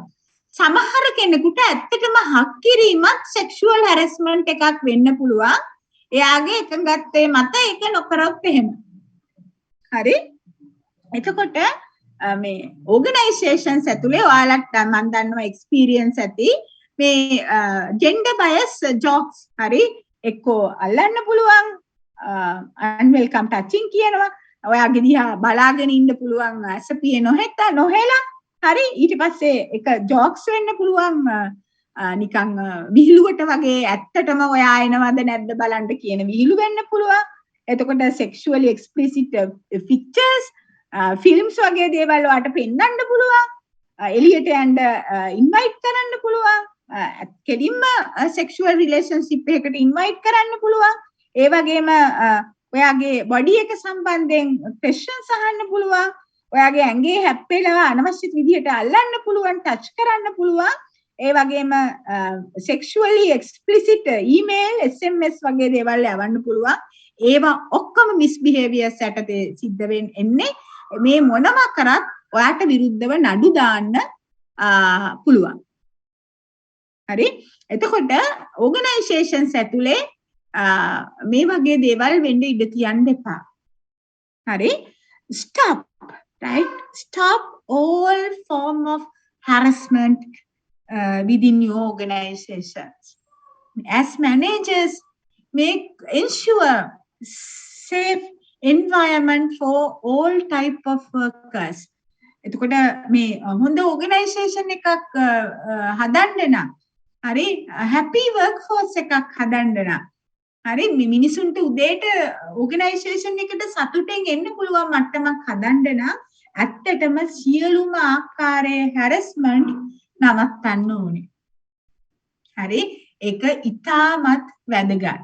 Right? So it's a responsibility of managers, right? It's a responsibility of leaders to stop all form of harassment within your departments, within your divisions, within your organizations, within your units, right? එතකොට ඔයාලා මේක හිතට ගන්න මේ we teach these things not only for your exams, right? So these are practical problems that we face in our organizations daily, right? So in order to create healthy workplace, right? Stop all form of bullying and harassment, misbehaviors within your organizations, right? අර හොඳ workers ලට හොඳ අනාගතයක් උදා කරන්න නම් ඔයාලා මේ සියලුම ආකාරයේ මේ හානිදායක දේවල් ඉවත් කරන්න ඕනේ, right? එහෙම කරේ නැතිනම් එහෙම ඔයාලට මේ healthy workforce එකක් නිර්මාණය කරන්න බැරුව යනවා, right? Next, I will move to the frauds and corruption. Give me 1 minute just to drink some.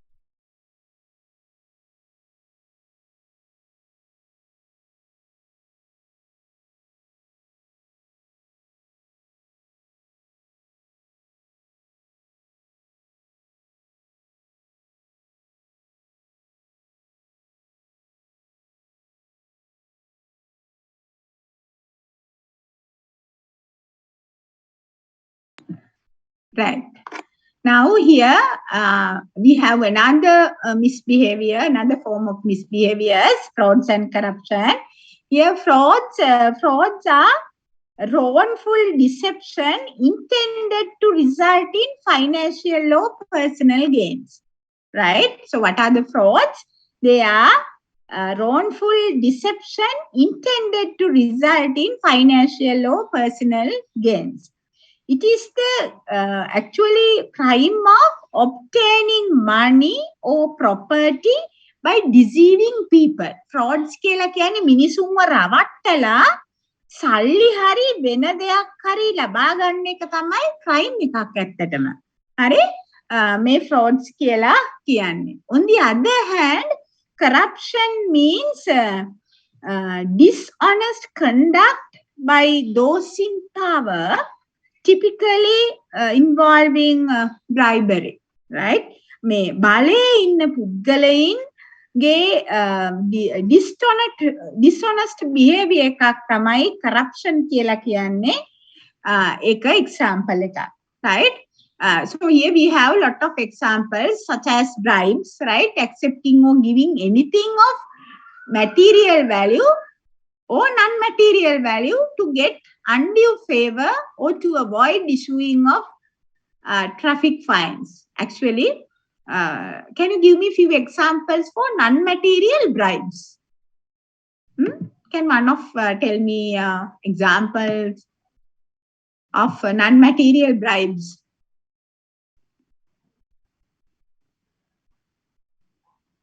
DVB Godigamua. Godigamua, can you give me one example for non-material bribe? Yes, sexual bribery. Yes, correct. Okay. Right? Yes. මතකද ඔයාලට principal කෙනෙක් දරුවෙක්ව ඉස්කෝලේ දාන්න අම්මව hotel එකකට ගෙන්නලා පොලිසියෙන් අත්අඩංගුවට ගත්තා. ඒක සෙක්ෂුවල් බ්‍රයිබ් එකක් ලංකාවේ වෙන කොහෙවත් නෙමෙයි ප්‍රින්සිපල් කෙනෙක්. හරි?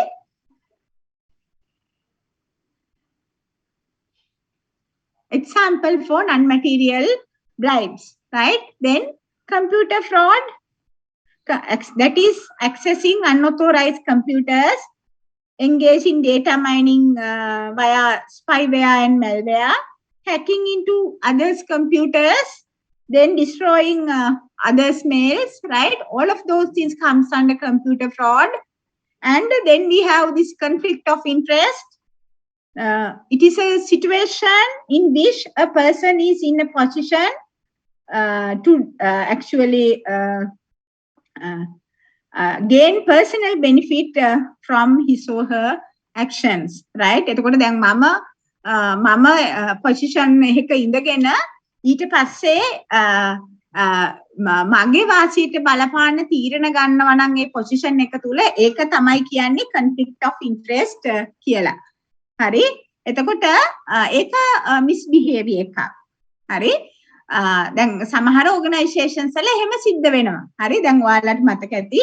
දැන් අපි exam එකකින් කාව හරි recruit කරනවා නම් හිතන්නකෝ 20යි ගන්න කියලා exam එකෙන් recruit කරන්නේ. නමුත් ඔයා අඳුරන කෙනාගේ rank එක 25th නම් ඔයා ඒ වෙනකම්ම ගන්නවා. හරි? ඒක එකක්. හරි? ඊට පස්සේ එහෙම නැතිනම් ඔයාගේ කාට හරි වාසි වෙන විදියට ඔයාට වාසි වෙන විදියට ඕගනයිසේෂන් එක ඇතුලේ අභ්‍යන්තර තොරතුරක් භාවිතා කරන්න පුළුවන්. හරි? දැන් අපි ඉස්සෙල්ලා කතා කරපු අර සෙන්ට්‍රල් බැංක් ඉන්සිඩන්ට් එක අපි මෙතනදී කතා කරේ නැහැ. නමුත් ලංකාවේ අර බොන්ඩ් කේස් එක සෙන්ට්‍රල් බැංක් එකේ සිද්ධ වෙච්ච ඒක ඇත්තටම ඒ ඉන්ටර්නල් කොන්ෆිඩෙන්ෂල් ඉන්ෆර්මේෂන් තමන් අඳුරන පාර්ශවයන්ට දීලා ඒගොල්ලන්ට වාසි ලබා ගන්න සලසපු අවස්ථාවක්. එතකොට ඒ ඔක්කොම එන්නේ මේ conflict of interest යටතට, right? For example, for more example, hiring an unqualified relative, right, to actually to the organization, right? Starting a company that provide services to your own organization. Now, වැඩ කරන organization එකට service එකක් දෙන එක ඔයාම පටන් ගන්නවා. හරි? ඒක conflict of interest. හරි? බලපාන්න පුළුවන්. Then we have more example, deliberate omitting to report any such act of dishonesty, concealing such acts, right? And disclosing confidential or proprietary information to outside parties to gain financial gain or for any other reason, right? Now, here you can see the difference between fraud and corruption, right? Now, as I explained earlier, these frauds, they are any intentional act or omission designed to deceive others. අනිත් මිනිසුන්ව රවට්ටන්න design කරපු actions වලට තමයි හිතාමතාම අනිත් අයව රවට්ටන්න කරපු action හදපු දේවල් වලට තමයි අපි frauds කියලා කියන්නේ. Right? The result is the victim suffer a loss and the perpetrator achieve a gain. දැන් frauds වලදී කවුරු හරි victim කෙනෙක් ඉන්නවා එයාට loss එකක් ඇවිල්ලා ඔයා gain එකක් ගන්නවා. On the other hand, corruption is the abusive of entrusted power, right, for private gain as I explained earlier, including bribery. Then corruption එක මම ඉස්සලා example එකේ දුන්න විදිහටම bribery example එකක් හොඳ. එතනදී වෙන්නේ අපිට අපේ power එක abuse කරනවා අපි අපේ වාසියට. Right? These frauds, right? They cause actual or potential financial loss to any person or entity. For example, theft of personal identity, money or property, right, of other people. Then fraud එකක් වෙනවා අපි කාගේ හරි identity එකක් අරගෙන වෙන කවුරු හරි වගේ යමක් කරොත් එහෙම වෙන කාගේ හරි සල්ලි ගත්තොත් එහෙම අනිත් අයගේ සම්පත් අපි හොරා කෑවොත් එහෙම ඒ ඔක්කොම එනවා frauds ඇත්තට. Then deliberate falsification, another example. Then concealment of important information, improper use of information or positions to gain financial benefits. All of those things comes under frauds, right? All of those things are examples for fraud. Corruption, it is dishonest activity in which a person abuses his or her position of trust, right, in order to achieve some personal gain or advantage for themselves. එතකොට මතක තියාගන්න corruption වලදී වෙන්නේ යම්කිසි බලය තියෙන පුද්ගලයෙක් ඔහුට විශ්වාස කරලා දුන්න ඒ බලය අයුතු ලෙස භාවිතා කරනවා තමන්ට පෞද්ගලික වාසියක් ලබා ගැනීම සඳහා. ඒක මූල්‍යමය වාසියක් හෝ වෙන ආකාරයක වාසියක් වෙන්න පුළුවන්. Right? These corruptions also can take many forms such as conflict of interest, taking or offering bribes, dishonestly using information, blackmail, theft, right, tax evasion, forging, favorism. All of those things are examples for corruptions, right? You should stop all form of frauds and corruptions in your organization, right? ඔයාගේ organization එකේ එහෙම දේවල් සිද්ධ වෙනවා නම් ඒ සියලුම ආකාරයේ දේවල් නවත්තන්න ඔයා පියවර ගන්න ඕනේ, right? Now look at this slide. As a manager, right? As a manager or a leader, you should take actions to detect, respond and prevent frauds and corruptions, right? As a manager, as a leader, it is one of your main responsibility to prevent, respond, to detect, prevent and prevention comes first. Prevent, detection and responding to these bullying, harassment, frauds and all type of misbehaviors, right? First of all, you have to establish risk management team to assess the risk of occurring such behaviors. ඉස්සර වෙලාම risk management team එකක් හදන්න ඕනේ මේ වගේ දේවල් frauds, corruptions ඇති වෙන්න පුළුවන් areas මොනවද, කොයි වගේ positions තුලින්ද මේ වගේ දේවල් වෙන්න පුළුවන් කියලා බලන්න. ඒ opportunities, corruptions සහ frauds වලට opportunities තියෙන්නේ කොහෙද කියලා බලන්න assess කරන්න risk management team එකක් පත් කරන්න ඕනේ, right? And these first identify risk areas, then assess the impact, right? Both financial and non-financial impact. Then develop a prevention strategy. Fraud prevention, it is the most effective way to deal with this type of problems. Prevention strategies will decrease actually motive, then the opportunities, and it will limit ability for potential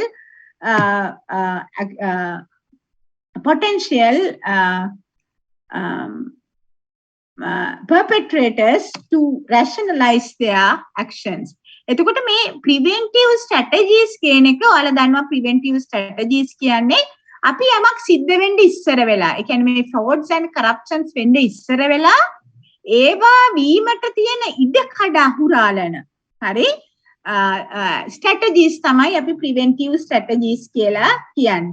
එතකොට මේ strategies වලින් අපිට පුළුවන් ඒ perpetrators ලගේ හරි මේ වැරදි කරන මිනිස්සුන්ගේ motive එක නැති කරන්න එයාලට තියෙන opportunities නැති කරලා එයාලට මේවා rationalize කරන්න තියෙන ඉඩ කඩ අහිමි කරන්න අපිට පුළුවන් මේ අපි preventive strategies ගෙනල්ලා තිබ්බොත් right. First of all, actually establish policies, right?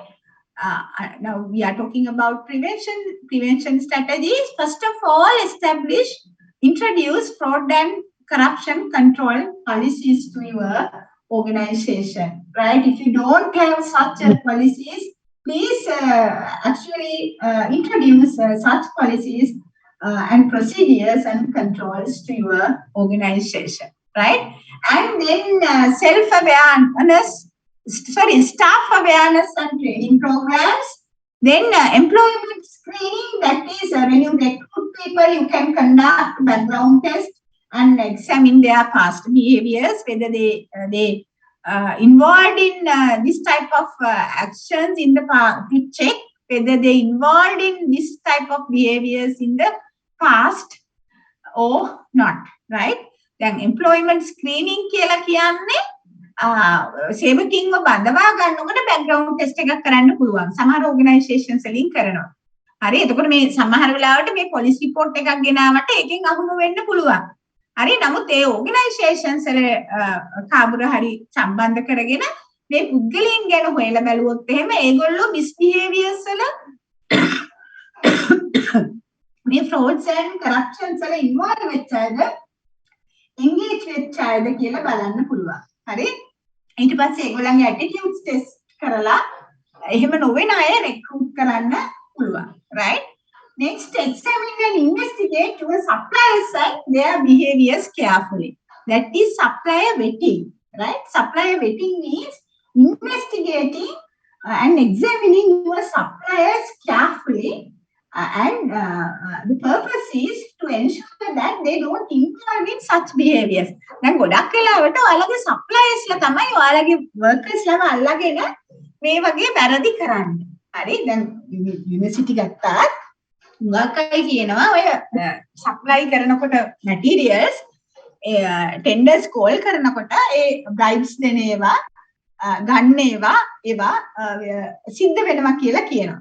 හරි එතකොට ගොඩාක් organizations වල මේ පහුගිය දවස්වල අපිට අහන්න ලැබුණු දේවල් අනුව ගොඩාක් organizations වල මේ දේවල් සිද්ධ වෙනවා.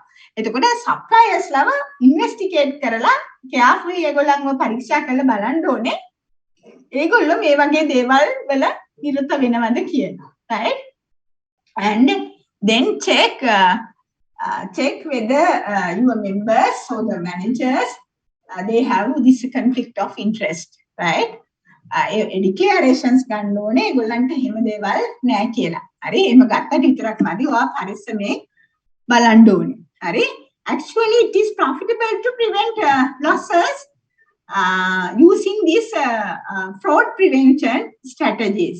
Right? They can help to ensure the stability and continued existence of a business. But according to researchers, many organizations do not have a formal approach to fraud and corruption prevention. That is true. Right? අපේ organizations වලට මේ formal approach එකක් නැහැ උගක් organizations වලට මේ fraud and corruptions prevent කරන්න. ඒ කියන්නේ ඇති වෙන්න ඉස්සර වෙලා ඒව නවත්තන්න උගක් organizations actions ගන්නේ නැහැ. Right? So, if you want to change the system, as we discussed earlier, really, then introduce such policies and procedures to your organization. Right? Bring this prevention strategies, right, to prevent fraud and corruptions. Organization එක සිද්ධ වෙන්න පුළුවන් මේ frauds and corruptions නවත්තන්න ඒ gained strategies hari introduce කරලා policies ඒ strategies ගෙනල්ලා ඒවා ක්‍රියාත්මක කරන්න. Right? Next we have fraud detection. Right? In this side we have fraud detection. As fraud prevention techniques may not stop all potential perpetrators. Organizations should ensure that systems are in place that will highlight occurrences of frauds in timely manner. Appointing, now look at this, right? Appointing investigators, then establishing formal reporting channels, right? And internal audit. There are few examples for fraud and corruption detection strategies, right? Actually, a fraud detection strategy should involve use of analytical and other procedures to highlight anomalies, and the introduction of a reporting mechanism that provide for communication of such acts or behaviors. That is also very important. And a key element of a comprehensive fraud detection system, it would include reports, right? Exception reports, then the data mining, then trend analysis and ongoing risk assessment. එතකොට මේ detection වලදී මේ data analytics කියන කොටස ඉතාමත් වැදගත් වෙනවා. ඔයාලා ගාව තියෙන්න ඕනේ මේ organization එකේ resources වල මොකක් හරි abnormal usage එකක් හරි සිද්ධ වෙනවා නම් ඒව detect කරගන්න හොඳ communication system එකක් තියෙන්න ඕනේ.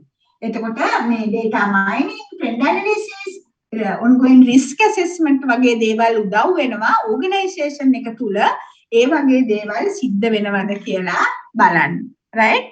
Finally we have responding strategies, right?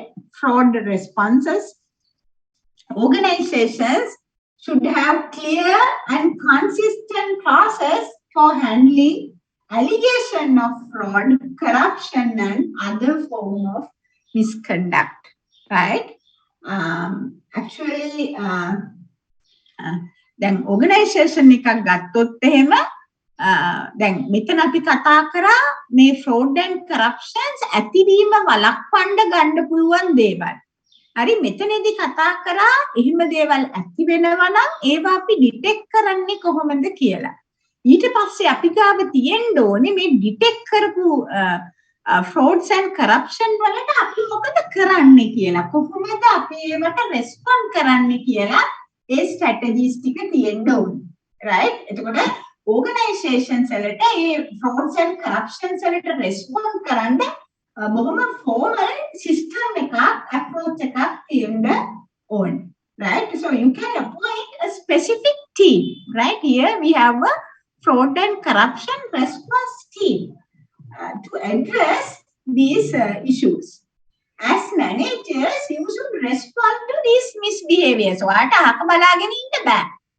හරි මේක මයින් එකක් කියලා හරි මේක මං ගණන් ගන්න ඕනේ නැහැ මේක ඉබේ නැති වෙලා කියලා හරි එහෙම බලන් ඉන්න බෑ misbehaviors.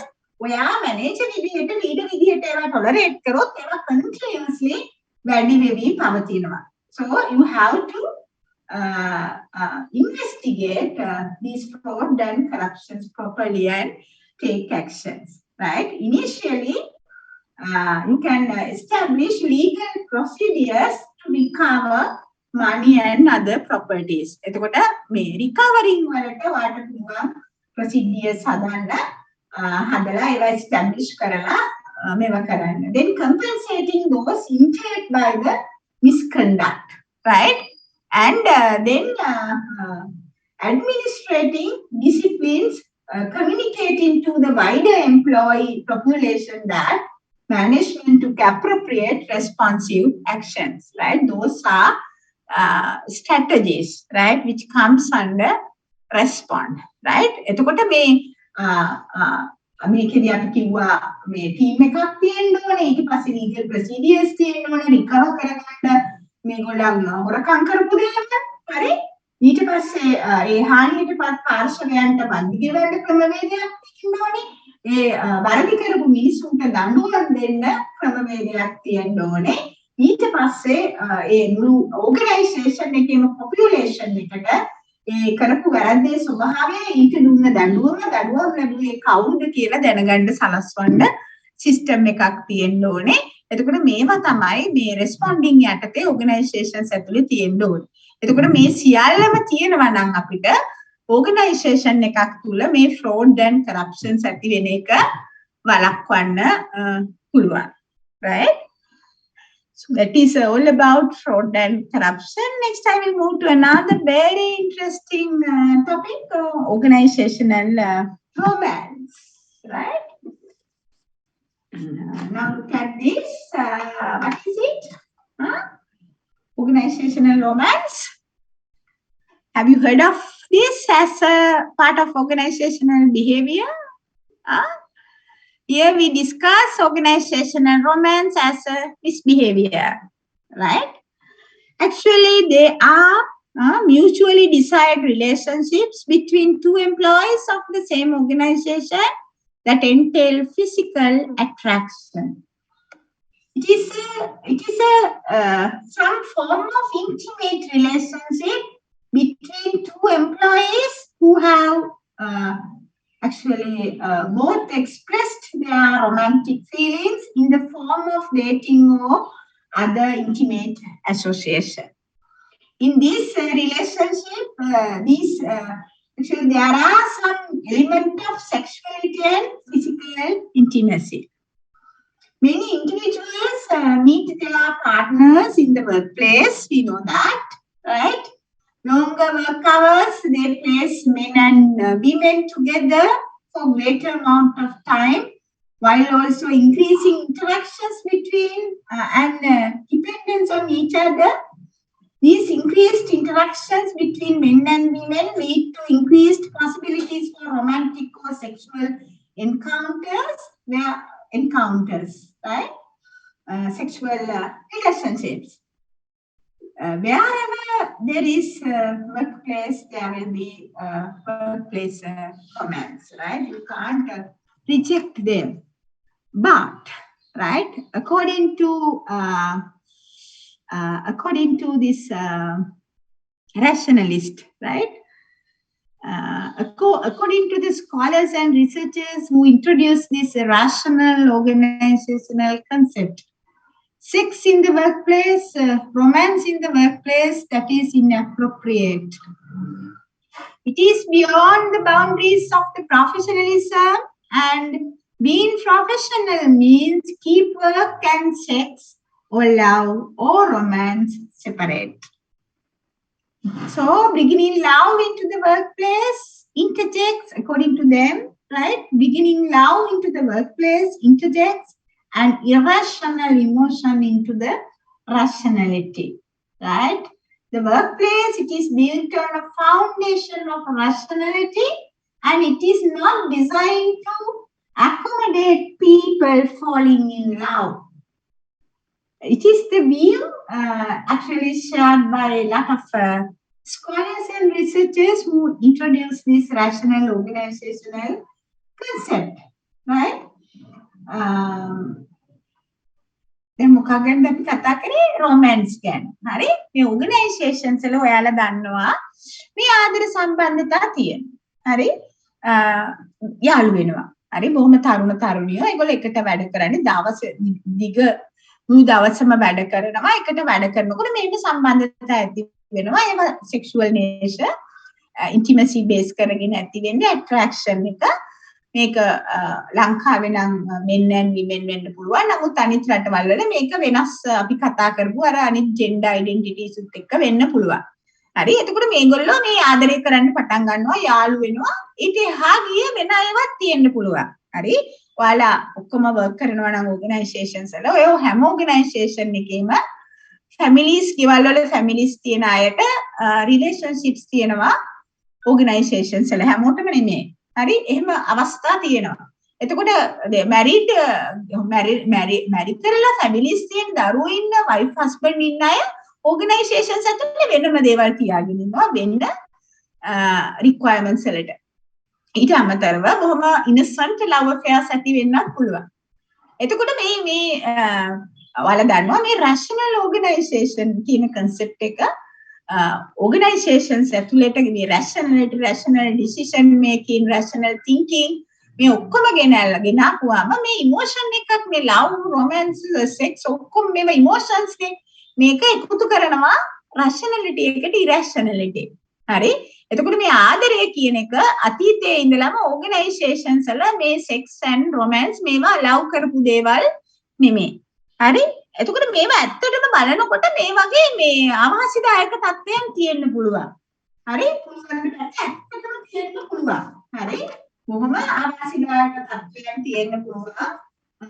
organizations වල හානිදායක. මොකද දැන් for example එකක් කිව්වොත් එන්නේ එක organization එකේ මේ යාළු වෙලා ඉඳලා ඒක තරහ වෙනවා. හරි? ඊට පස්සේ මේ දෙන්නේ කොහොමද ආයෙත් කරන්නේ?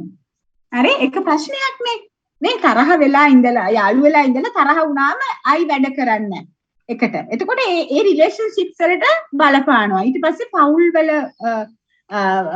කඩා කප්පල් වෙලා ඒ ප්‍රොබ්ලම්ස් උත් ඕගනයිසේෂන් එකට එනවා. ඊට පස්සේ මේ මේගොල්ලෝ එකතු වෙලා fraud and corruptions වලට යන්නත් පුළුවන්. frauds වලට යන්නත් පුළුවන් මේ couples එකතු වෙලා. හරි? හොර වැඩ කරන්න පුළුවන් දෙන්නම එකතු වෙලා. එතකොට ඒ වගේ මෙන්න මේ විශාල හේතු ගණනාවක් හින්දා මේ ආදර සම්බන්ධතාවලට formally ඉඩක් නැහැ organization එක ඇතුලේ. Right? So organizational romance also comes under misbehavior. And some organizations actually if you have a relationship with another employee in your organization, when you get married, one of you has to leave the organization. එතකොට සමහර organizations වල policies තියෙනවා ඒ සම්බන්ධතා ඇත්තටම encourage කරන්නේ නැහැ. නමුත් එහෙම ඒවා ඇති වුණොත් එහෙම එක්කෙනෙක් අයින් වෙන්න ඕනේ. හරි? එක branch එකේ තියාගන්නේ නැති policies තියෙනවා. එතකොට මේ විදිහේ මේක encourage වෙන්නේ නැහැ ඇත්තටම. discourage වෙන විදිහේ policies තමයි organizations ඇතුලේ තියෙන්නේ. Right?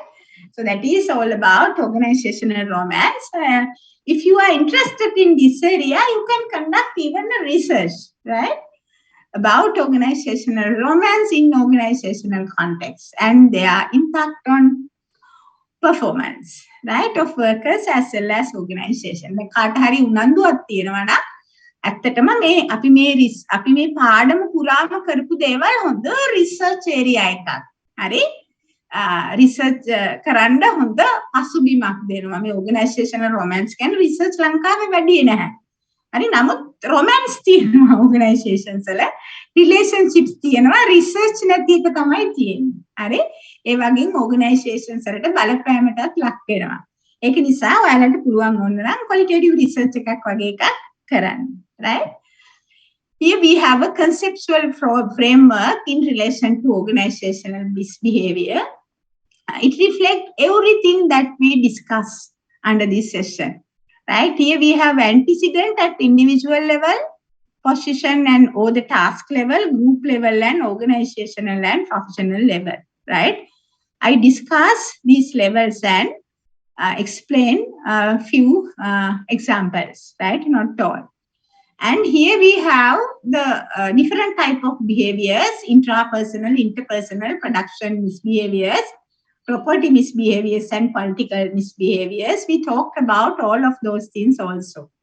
And then we have the consequences, financial cost as well as social cost. Actually, I started this session actually by discussing the importance of learning organizational misbehavior. Under that, I discussed the financial cost as well as social cost. Right? They are the consequences of misbehaviors. Right? So here we have interventions, strategies. Right? For example, selection in education and training, job redesign. We discussed a lot of intervention strategies. And in addition to those strategies, again, under the next slide also, I am going to discuss intervention strategies, right? So this is a conceptual framework in relation to organizational misbehavior, right? This is the last slide. right?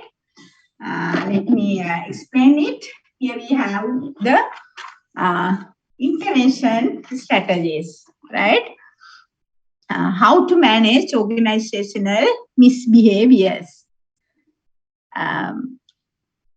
The management of misbehavior, it refers to actions taken by managers to prevent, control, or respond to misbehaviors.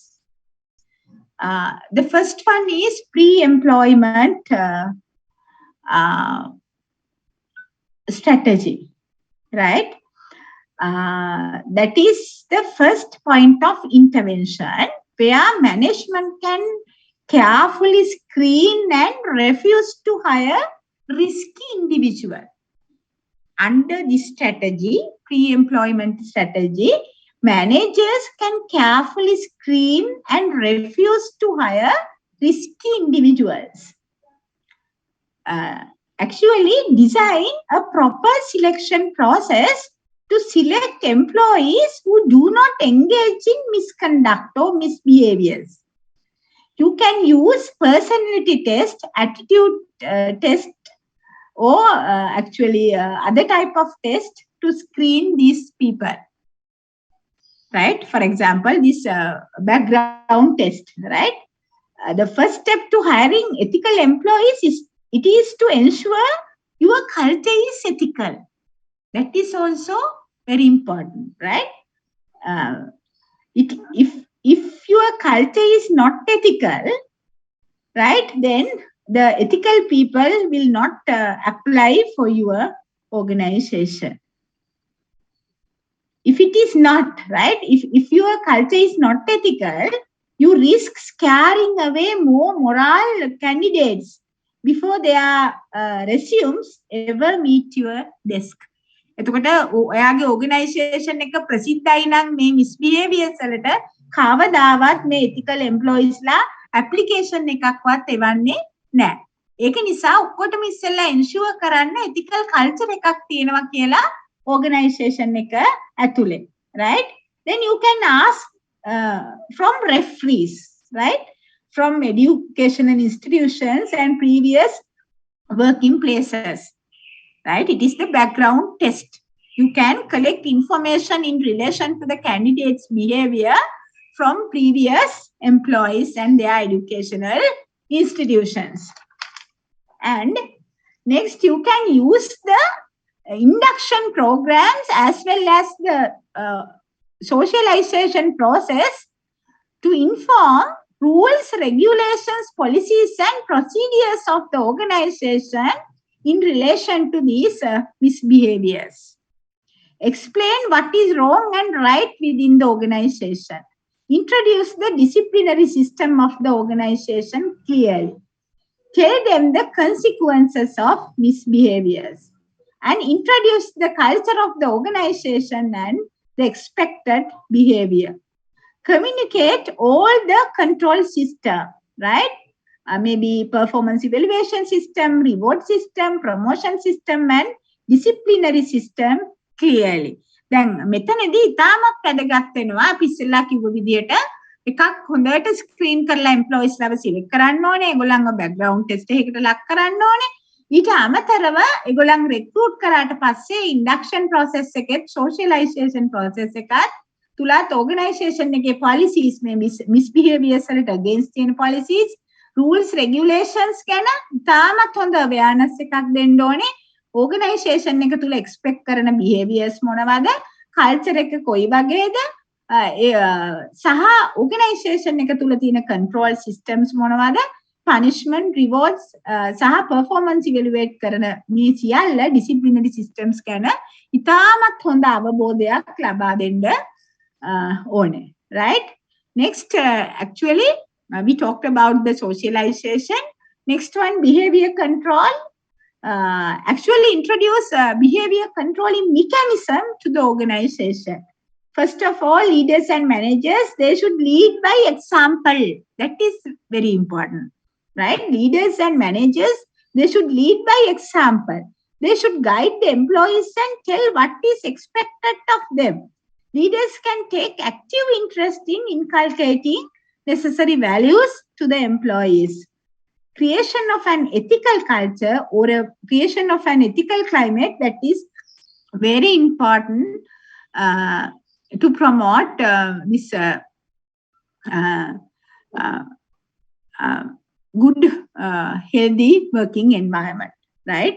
Employees should get a feeling that the organization giving lot of actually importance to proper conduct of the employees.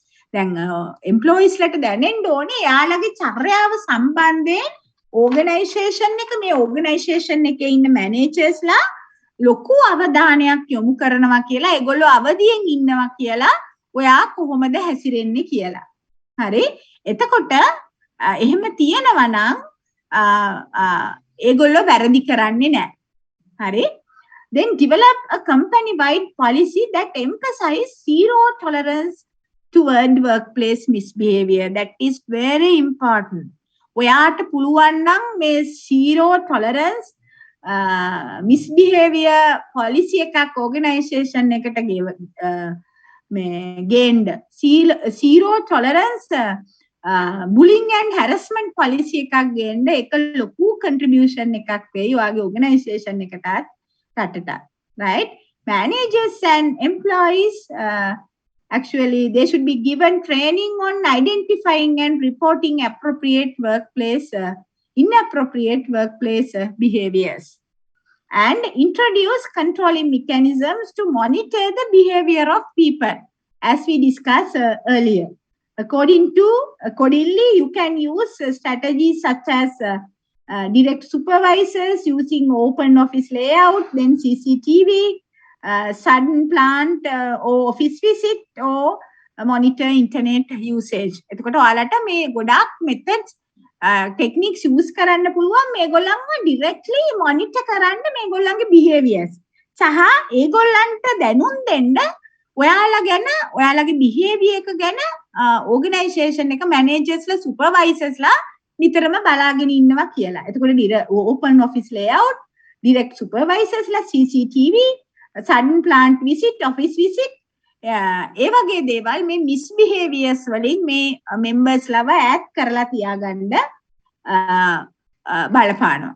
Right? Use කරන්න පුළුවන්. Then you can take corrective measures such as testing for substance abuse. Then actually